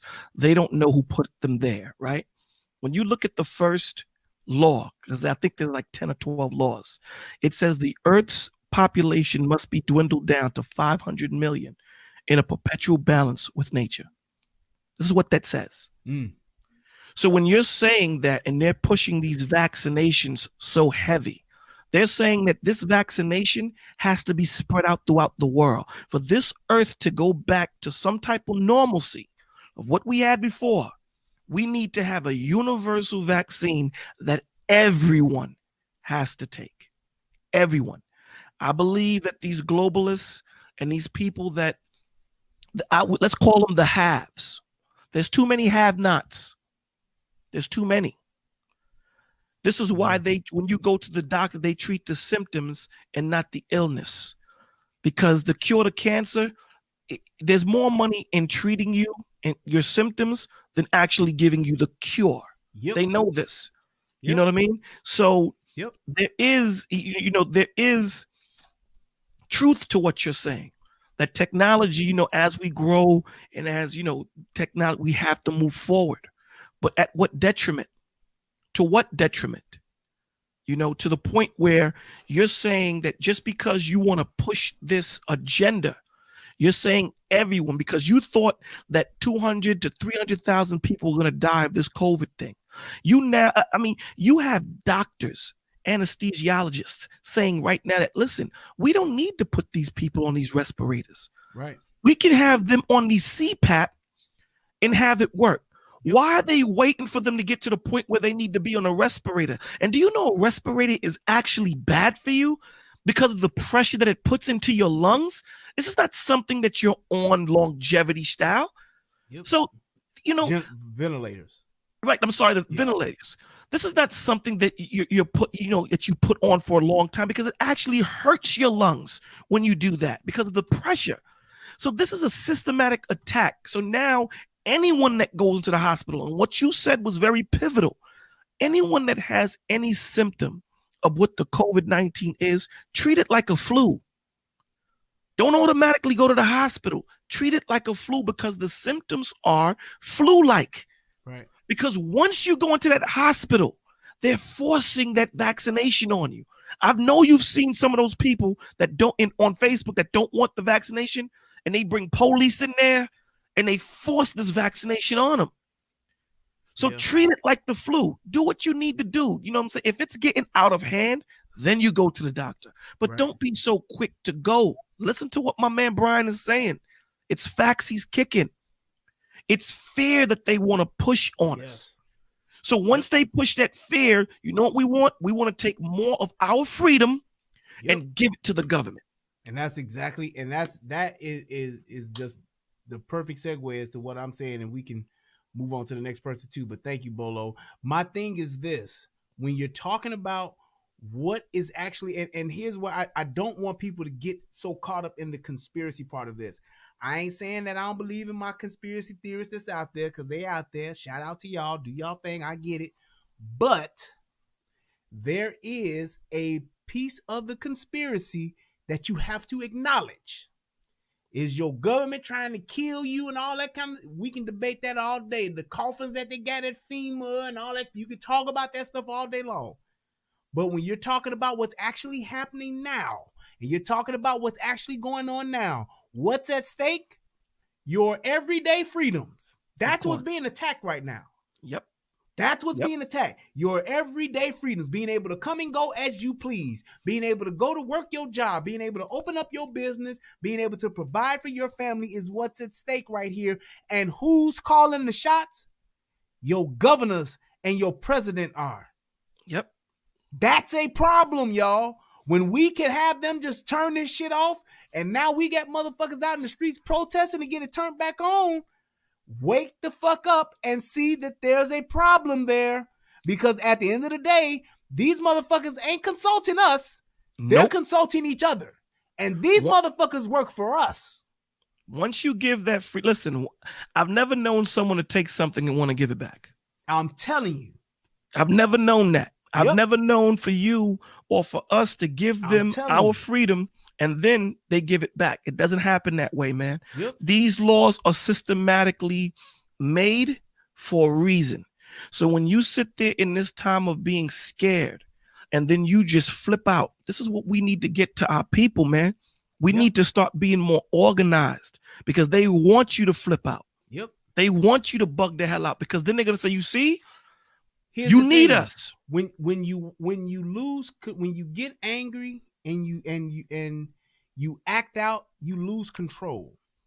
If you lose control, what that means, and this is just something I've learned from just being a police officer, when you lose control, that means I'm really in control now. Yep. Police, do you understand that? When people go and people wild out and they, oh, y'all motherfuckers ain't gonna do this to me today, goddamn, fuck that. You've lost control. Which means that any leverage that you had, you've now forfeited. And now I'm not only in a position of authority, now I'm in total control. That means I get to decide if you go to jail. I get to decide if I shoot you. I get to decide if I tase you. I get to decide if I hit you with my baton. I get to decide that now. I get to decide if I'm a pepper spray you, because you've lost control. You are 100% Correct. And that's just the fact. It's the same exact way when you're talking about being afraid. When you make decisions because you're in fear, when you make decisions because you're scared, when you do that, you give up a part of your control. You give up your freedom. Just think about it like this. If somebody breaks in your house, you wake up in the middle of the night, you get your gun, you get scared, and you shoot a motherfucker. What do? They justify it. That's justifiable homicide. You good. You were scared because somebody came into your space, onto your turf, and they actually came at you and broke into your house, so you took action. You were afraid of your life being taken, so you shot and killed a motherfucker. That motherfucker could have been there to slit your throat, or he could have just been there to steal your VCR DVD player combo. Either way, our society sees that as good because it's in your space. Okay. You take that a step further and you look at it like this. If I do that exact same thing, that exact same scenario, and it's my wife, what they gonna call that? Murder, motherfucker, because she lives with you. Yes, you should be able to discern between the two. You might get lucky and it be not justified, but manslaughter. But more than likely, your ass going to jail for manslaughter. Yes, sir. You see what I'm saying? So it's like when you make decisions when you're afraid, they can be, well, we get it and we understand, or they could be very detrimental and you can lose your freedom by going to jail. Same thing here. You scared about COVID? Ooh, I don't want to catch the COVID. Oh, the Rona's out here. Coronavirus. Right. What you doing? Because you acting scared? Ooh, we got to put on masks. Y'all motherfuckers are putting on masks that don't stop corona. This is what they're not understanding. Think about that. They're not understanding. Go ahead. Give me your last thought. Yeah. See what these people, my last thought is going to be this.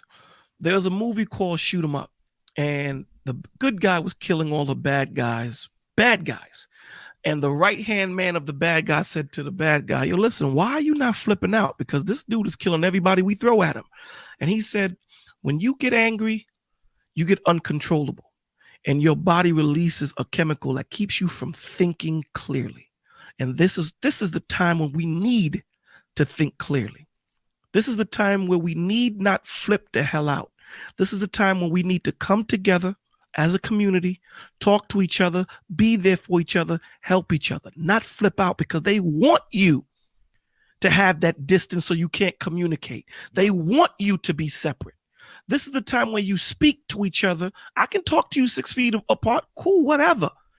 We need to get together and communicate and not separate, man. This is where that love comes in and that understanding. We have to have that. And this is why I love what you do, what Tommy do, and people like y'all. You know what I'm saying? This is needed because we're getting this information. We're all in these homes watching the doom and gloom that's going on on the TV. And you come here and you give them some type of normalcy and telling them to calm down, take a breath. We're going to get through this. We've been through the swine flu, the Spanish flu, all these type of epidemics. Right. The only way we can get through this is with a calm, cool head. Yep. And we need to communicate with each other, man. Thank you for letting me come up on your thing, man. I appreciate you too, man. God bless you and your family. All right, good night, brother. That's my man, Bolo TV. Y'all check him out on YouTube, man. I'm going to bring in my man, Michelle Cobre. What's happening, brother?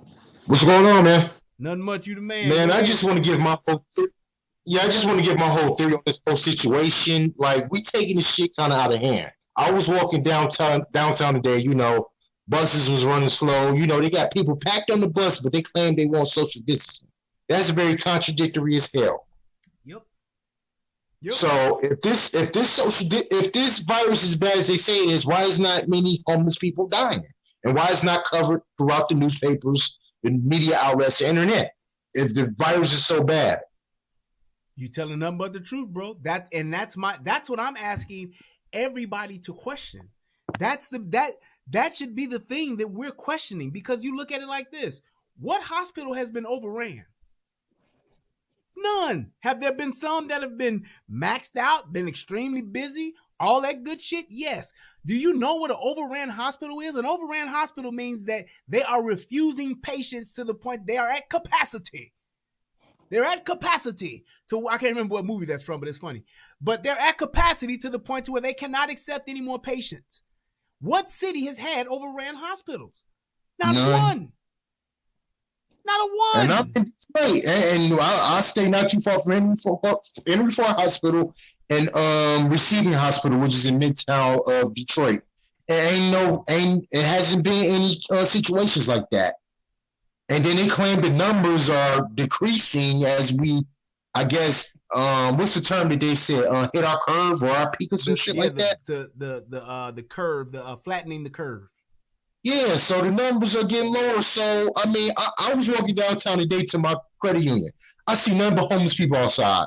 I ain't see none of them sick, none of them laying down being sick or anything like that. It's just a normal day to them. One of them said what up to me. And then I was walking by these two females. They walked 6 to 10 feet away from me as if I got AIDS or some shit. Yep. And that's my thing. It's like, if it's bad, I get it. But you need to not just tell. You can tell me it's bad, but then you have to show me, because we should be seeing it right now. We really should. We should be seeing it. We should be like, oh shit. We should all be side-eyeing everybody. We really should. Now, here's the thing. There are a lot of people that's going to catch it.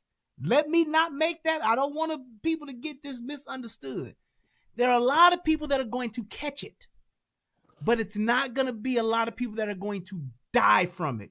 And you don't shut down an economy from people that are getting sick. You shut down an economy when you have a large multitude of people that are dying. And we are not even close to being there yet. Exactly, just low numbers. Like, where's the recovery numbers at? They're showing all these death tolls and all this shit. Where's the people that recovered that? If you got this high enough amount of people that, if you say 600,000 people, whatever, where's the 300,000 that recovered that? Exactly. Where's the numbers at for that at? Why is you showing the death tolls? The reason why motherfuckers lying about that. I can answer that. I can tell you why they can't show us the recoveries, because they haven't tested everybody. If I got 1 million people, let's take 1 million people, 100,000 die. I got 400,000 that's sick. I ain't confirmed that yet.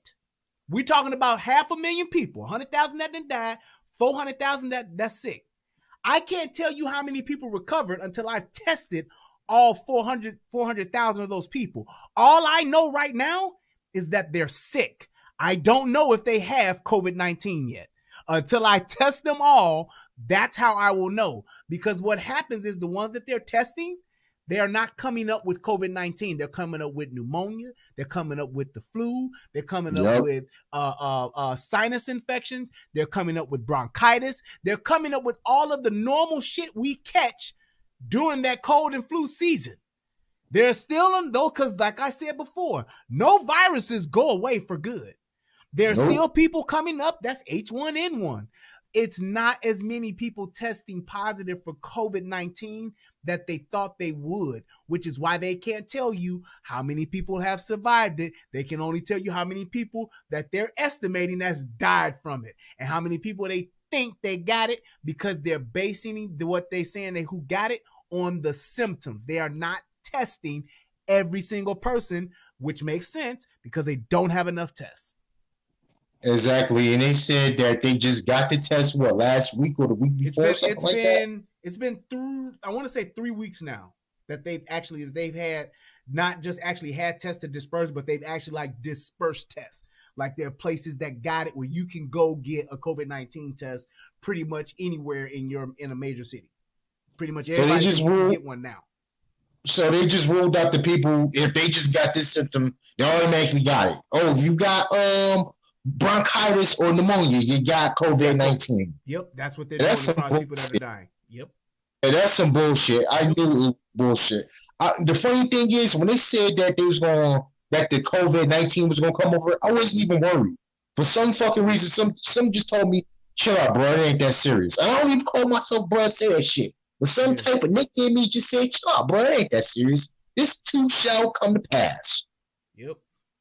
And there and there's the thing that I've always said, in all fairness of this whole thing, it's a very bad airborne version of pneumonia. That's essentially what COVID is.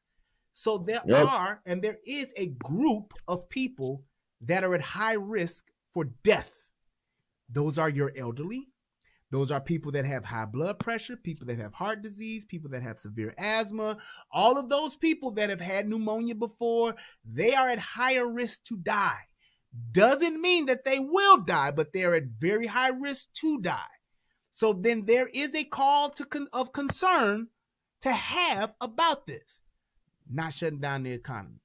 Go ahead with your that right there, the economy part, it really pisses me off because I tried going to the bank today, and nope, the damn building, the bank is closed. Even though they got windows in there that protect you from the virus, they got the plexi bulletproof glass and all that type of shit. They telling you gotta go to the ATM to deposit cash that may have the COVID-19 on there, and that doesn't make any sense. Yep, exactly. And it's like when you think about it like this. Like even at some banks, what I've seen them do is they have like waiting lists where you set appointments and they let one person in at a time and all that. You think about that. How long will that go on before the bank says, well, we don't need all these bank tellers. Everybody's either banking online or they're using the ATMs. It's cheaper for us to have the machines because we don't have that many people coming into the branches anymore. So let's close some branches. Let's shorten some times on the branches, and then we'll just minimize the staff. More people out of work. And more crime on the rise. Yeah. And more crime on the rise and people not paying attention. We so caught up in weave and getting free money and all this shit. Yep. We taking our liberties for granted. Yes. I don't want to be in the house all fucking day long. I want to watch my goddamn NBA. I want to see some Bulls win some championships. Yep. I want to see my goddamn bad boy Pistons win 3 more fucking championships to outdo the goddamn Chicago Bulls. Hey, don't start lying now. We know that shit ain't gonna happen. This too shall pass. Just like this COVID shit, it should pass with the Golden State Warriors. I want to get back to that. I got love. I'm from the Midwest, just like you. I love the Bulls and I love the Pistons, but I want my Pistons to win 6 more championships so we can break that time with y'all. Well, y'all still robbing it from us. It'll be your great grandkids that'll see that come to pass. We'll be long gone, bro. We'll be on 10G by the time the fucking win some shit. And the Bulls, for that matter, shit. We'll break your record. I ain't forgot about how you dog my bad boys. We got three championships behind y'all. We need yeah, man. I was just talking about that shit the other stream, man. There don't nobody to care about them 2 championships. They don't even talk about that shit. You keep forgetting. Oh yeah, I forgot about the shit that Rashid and them ran and Chauncey Billups, all them fucking misfits. Don't nobody care about that, man. We talking about the Bulls. The Bulls is what's on TV right now. It's about the last dance, damn it. But y'all stole Rodman from us. Y'all stole our style. We didn't steal Rodman. Rodman chose us because he wanted to win. He was like, you know what? I see what Detroit y'all stole Rodman.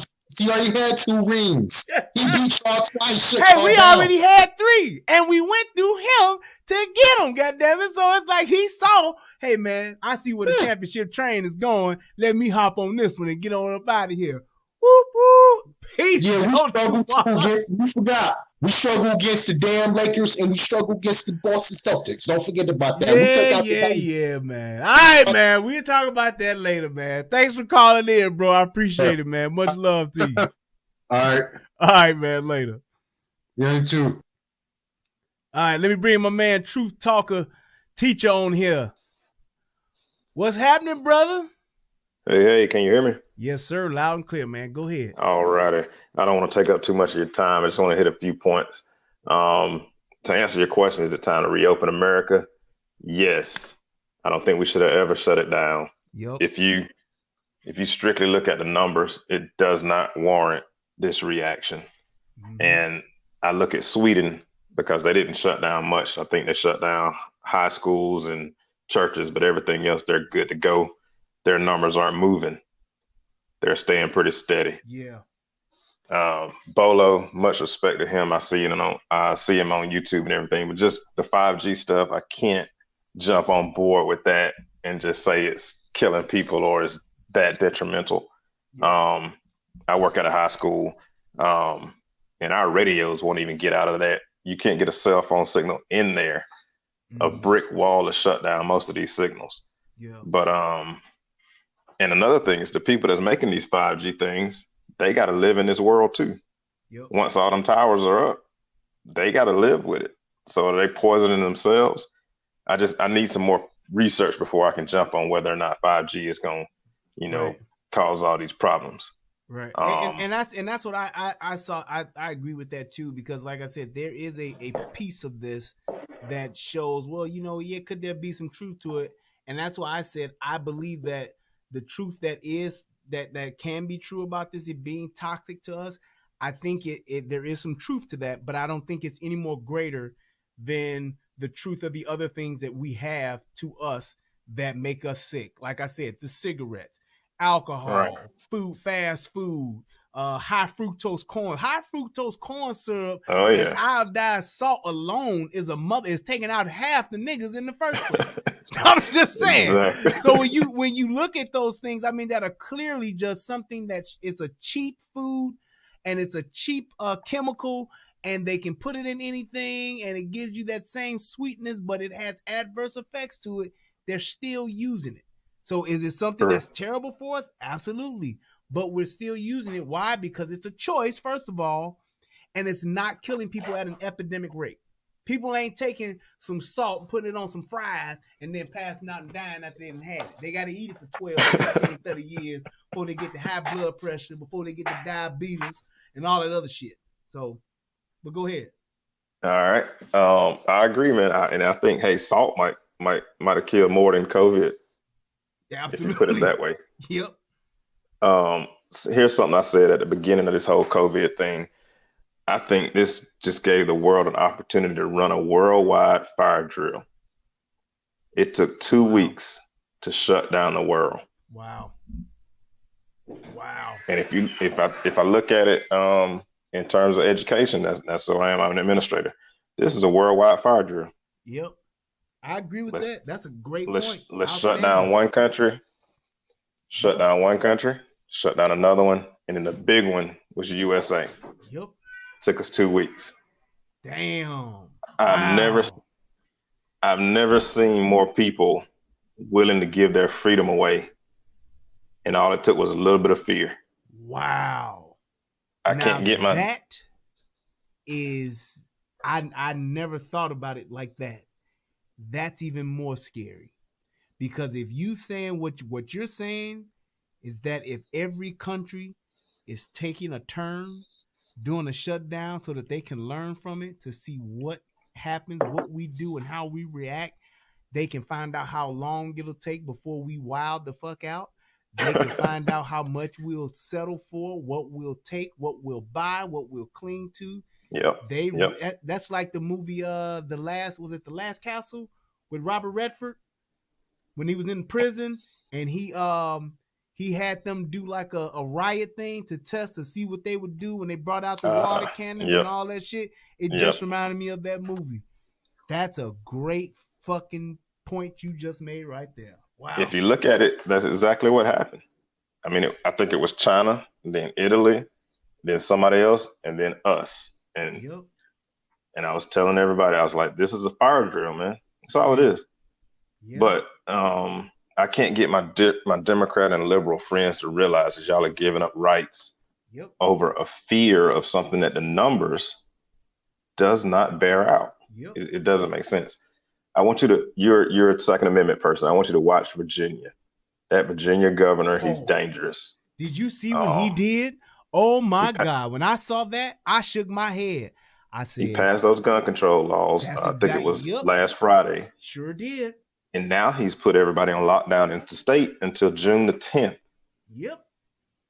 And people are like, great job. We need to shut down. Good job. What are you going to do for, like, your economy in that state is going to just fall apart. Exactly. Not to mention he's snatching rights away from y'all, and y'all don't care. By the time y'all get pissed off, and by the time y'all say we've had enough of this, by the time y'all do that and want to go fight, you ain't gonna have no guns. You gonna have a bunch of sticks and a bunch of bricks like them motherfuckers in Venezuela, and you gonna be getting your ass shot by the National Guard. I'm telling you. People think that, we're not gonna be like Venezuela. Venezuela's a third world country. It's not that us being just like Venezuela. It's us going down the same path as Venezuela. Because it'll be worse. It'll be more violent. We get more motherfucking rednecks and shit that's up in them hills in Virginia, up in them mountains in Virginia. Oh, they gonna come down at the end of the day, and they gonna come down with guns.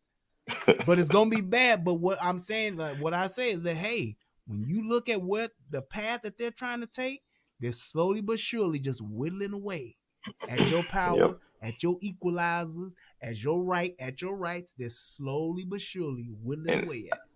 I've never seen it before. People are like, yes, stay at home, stop traveling, don't go here. I'm an American. I go where I want when I want. Exactly. I don't. Yep. One more thing, and then I'm gonna hit you with a question and see if you can answer it. Okay. Nobody I know can be able to answer it. The first thing before I hit you with that is, I've seen more cures for COVID, more false statements for COVID during this couple weeks on Facebook and on Twitter and on this and that and these news sites. The government's learning from all of this. 40 seconds of research on most of these false stories to shut this stuff down. I've seen doctors get on there and say there's a patent for COVID. Well, it's the COVID that came out with SARS, because all of it's a version of COVID. Yes, there's a patent on it, but it's the patent they used to make the vaccine for SARS. Like, I've seen so much stuff, and what it is Facebook, Twitter, and Instagram has made everybody accredited journalist. Yes. Because you're going to believe your friend, you've known them forever, and it just spreads and spreads. Yep. And I think that's what got us into this. It's just, it got out, the media just put fuel on the fire and it ran. And now we're cowering in our homes on lockdown. But here's my question. Okay. What does November 2020 look like? Man. Are we still social distancing? Are we closing schools? Yeah. COVID and the flu are going to be out and about, running wild. And here's my what does 2020 look like? I can tell you this. When you look at, because COVID officially was called out here in late February, like February 26th or February 27th or something like that. It's like pretty much March 1st is when they officially said it's here and people got it. It first got here in like October. They knew about it being here. They had cases of it saying, yeah, that shit that they got over in Wuhan, that shit that made it over here. Motherfuckers got it. They knew that in October. And I'm telling you right now, all you Trump haters, all you motherfucking Republican haters, all you talking about this is all the Republicans' fault and it's all Trump's fault. Trump spared your motherfucking ass. Because if he would have pulled this shit in October and shut it down in November, wouldn't have been no Thanksgiving, wouldn't have been no Christmas, wouldn't have been no New Year's. He closed the borders in January right after New Year's. Shortly after New Year's is when he closed the borders with China, because he knew the shit was here. And he said, well, first and foremost, we're going to cut this shit off to China. Why he waited till January? Because we still buy shit from China.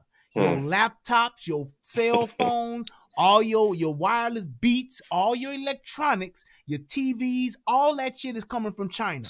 Had he cut that shit off back in October and November, we wouldn't have had shit for Christmas. The economy would have been in the toilet. The fourth quarter in our country is the most important quarter. That's when all the money gets made. True. So if he would have did that then, we'd be in way worse trouble now. So when you're talking about November this year, whatever the fuck they doing, I guarantee you, they gonna have it back up and running before this November come around again. So if they want to play this game, they'll play it around, June. They'll maybe play around in July, August, September. They're going to be like, fuck it. Whoever got it, got it. Whoever don't, hey, consider yourself lucky. Because if they let this shit go on like this, where ain't nobody going to work, and can't nobody go outside for November and December, it's so many big companies that are going to lose money. It's so many big stores that are going to close their doors for good. We ain't going to be able to buy nothing unless it come on Amazon or unless it's in Walmart. And if we get to that point, we are in civil unrest. I'm telling you, because that means you going to have 40 to 50 million people out of jobs. And you do not want to get there. We're at 10% now, damn near. You don't want to get to where we're at 20, 30%. It don't seem like a lot, but I'm telling you right now, when people don't have, people will go and get. You don't want nobody. You think about it like this.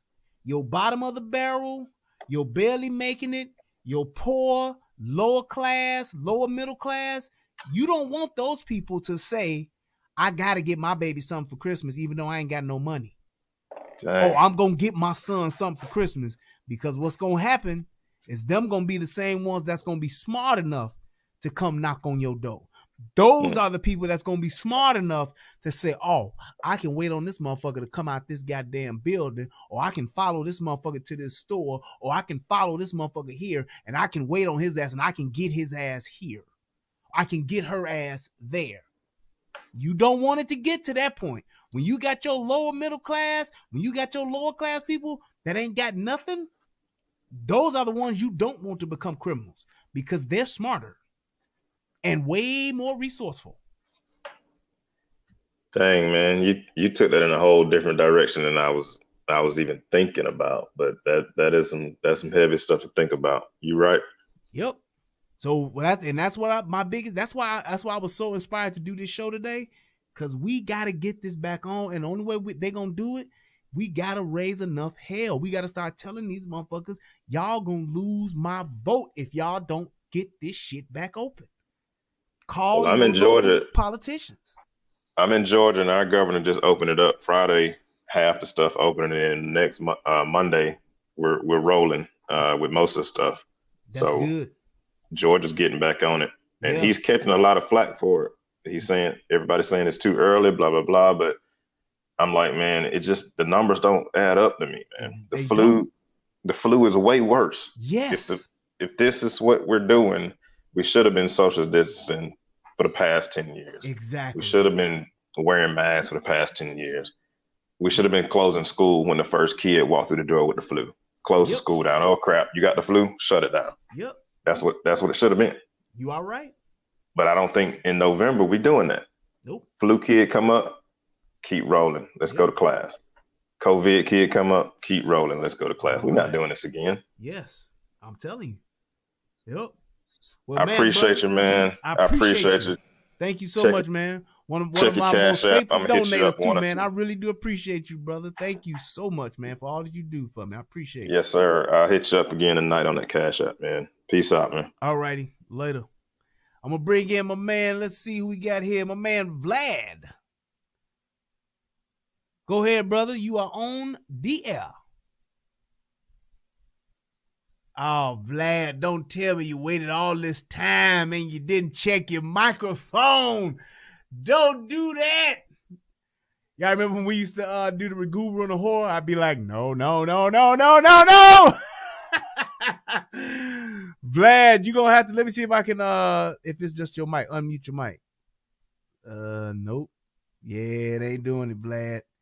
Vlad, you gotta go. Listen to what. Hello. What? You there? Hello. Oh, there you go. All Hello. right. Yeah. Go ahead, brother. We hear you. Oh shit. Vlad, we can hear you. Yeah, I can hear you, but it's a delay. I can't. You know. Are you watching through YouTube or are you just watching through Streamlabs? Close YouTube out.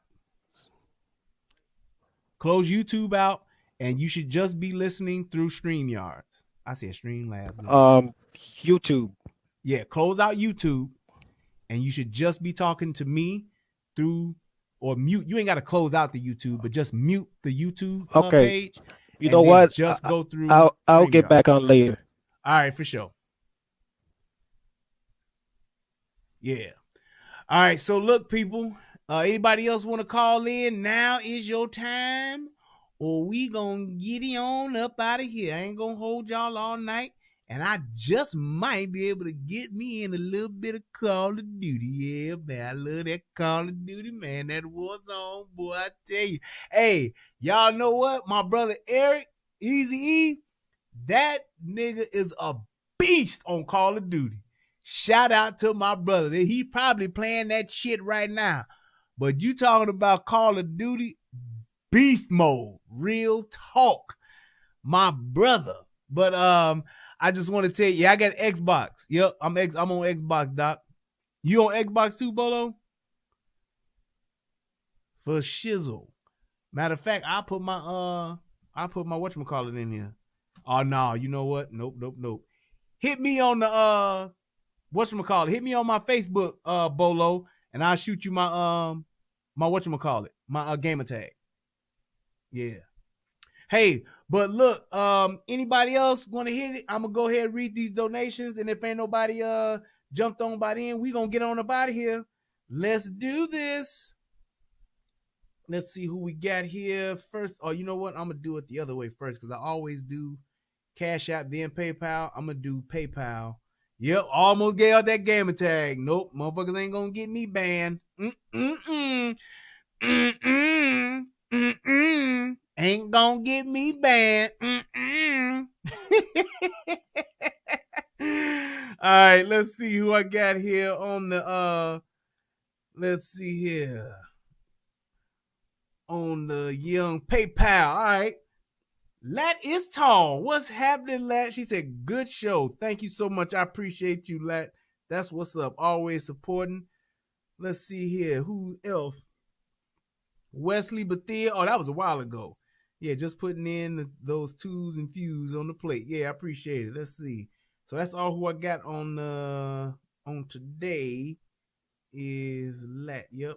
Yeah, because the next person after Lat was, Lanisha Lewis and all of them in MG. So that's it on the PayPal. We had Lat hit your boy up. Now let's go to the young Cash App. The Cash App. All right, let's see. I can turn that thing off. I'm glad I figured out that StreamYards, though. I tell you that much, man. Yeah, buddy. All right, let's see here. My man, Truth Talker Teacher, right on time. Hit your boy off with $5. He said, good show, insight on the November predictions. Thank you, man. Yes, indeed. I appreciate it. I'm glad you called in, brother. You should definitely call in more often when I open up the lines. Let's see. My man, Vlad, hit your boy up with the young $25. That's what's up. A little something. Thanks for the great work today. Appreciate it, man. Appreciate it.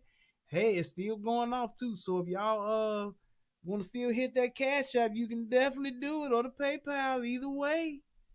Yeah, buddy. Let's see. My man Michelle Cobra hit your boy off with $5. Thanks for the show. Hey man, it was my pleasure. My pleasure. My man Troy Sherman hit your boy off with $4. Thank you, good sir. Let's see who else I got on here. My man Chris Sykes hit your boy up with $10. He said, fucking thank you for talking about this today. Hey, man, it was my pleasure, Doc. I appreciate it.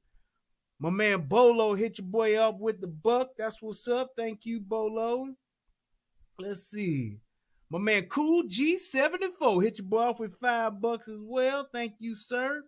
Let's see who else. Oh, Bolo hit me up with another $1. That's what's up. Thank you. That was a good call today. We had some good calls today, man. My man Brass Man Taker hit your boy off with $4 as well. Boy, I tell you, showing a brother some love. Show me some love, nigga. Show me some love. Then Chinedu Iku Miku. He said hit me up with $5 and said for being a husband and father. Hey, that's what's up. Thank you so much. That's my favorite, the best job in the world is being a daddy. On everything I love. I learned that my bishop say that. Best job in the world is being a dad. My man Left Third hit your boy out. He said the Verona Relief Fund hit your boy out with $10. My man. Thank you, bro. I appreciate that, man. And I believe that is everybody have fun tonight. Everybody donate tonight. Everybody Wang Chung tonight. Everybody Wang Chung tonight. Hey, look, I just want to say thank you to everybody that took the time out to click the like button, click the subscribe button. If this is your first time watching, share this with somebody, hit the subscribe button and let somebody else know. I hope that this video has, yes, I did get that True Talker Teacher. I thought I shouted you out on both. You said on $10 from me on Cash App. Let me see if you did the other one too. Let's see here. I definitely want to give my shout outs to those that are taking care of your boy. Right, yeah, I only had the one on the PayPal. And then, come on, open up here. Always taking all day. Yep, True Talker Teacher hit your boy off with the $10, baby. Yes, sir. But yeah, I hope that this video helps somebody become a better version of themselves. Like I said, this ain't a Trump thing. This ain't a Democrat, my side, Joe side, wish we still had Obama side thing. This is about us, our freedoms, and our rights. At the end of the day, make sure that you get, he said, did I get the $5 you sent me 5 months ago? I'm sure I did, and I'm sure I shouted you out, brother. You just probably wasn't watching, John, nothing. Probably turned me off, goddammit, instead of watching me to the end. Because I always shout out my peoples. But yeah, to everybody that's watching this, I hope that this video helps somebody become a better version of themselves. Make sure that you all are asking the right questions. Understand and just step back a little bit from your emotions and look at these numbers. Look at these numbers for H1N1. That's the closest one that we've had to this level that they're talking about.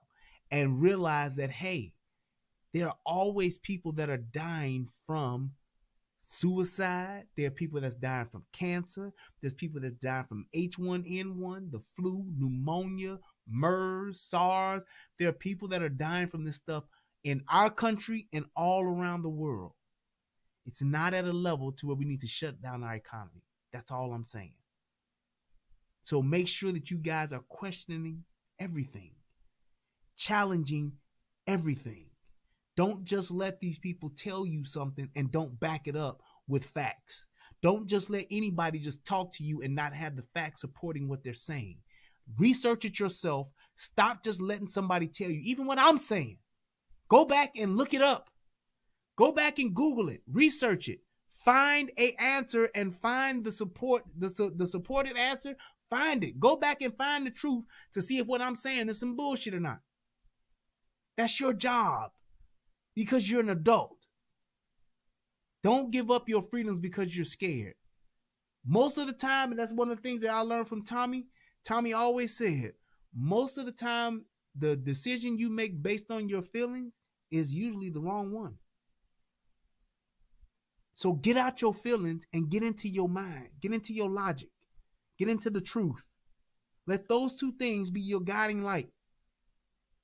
Emotions are okay. Emotions are good and emotions are needed, but they should not be at the forefront of your decision making.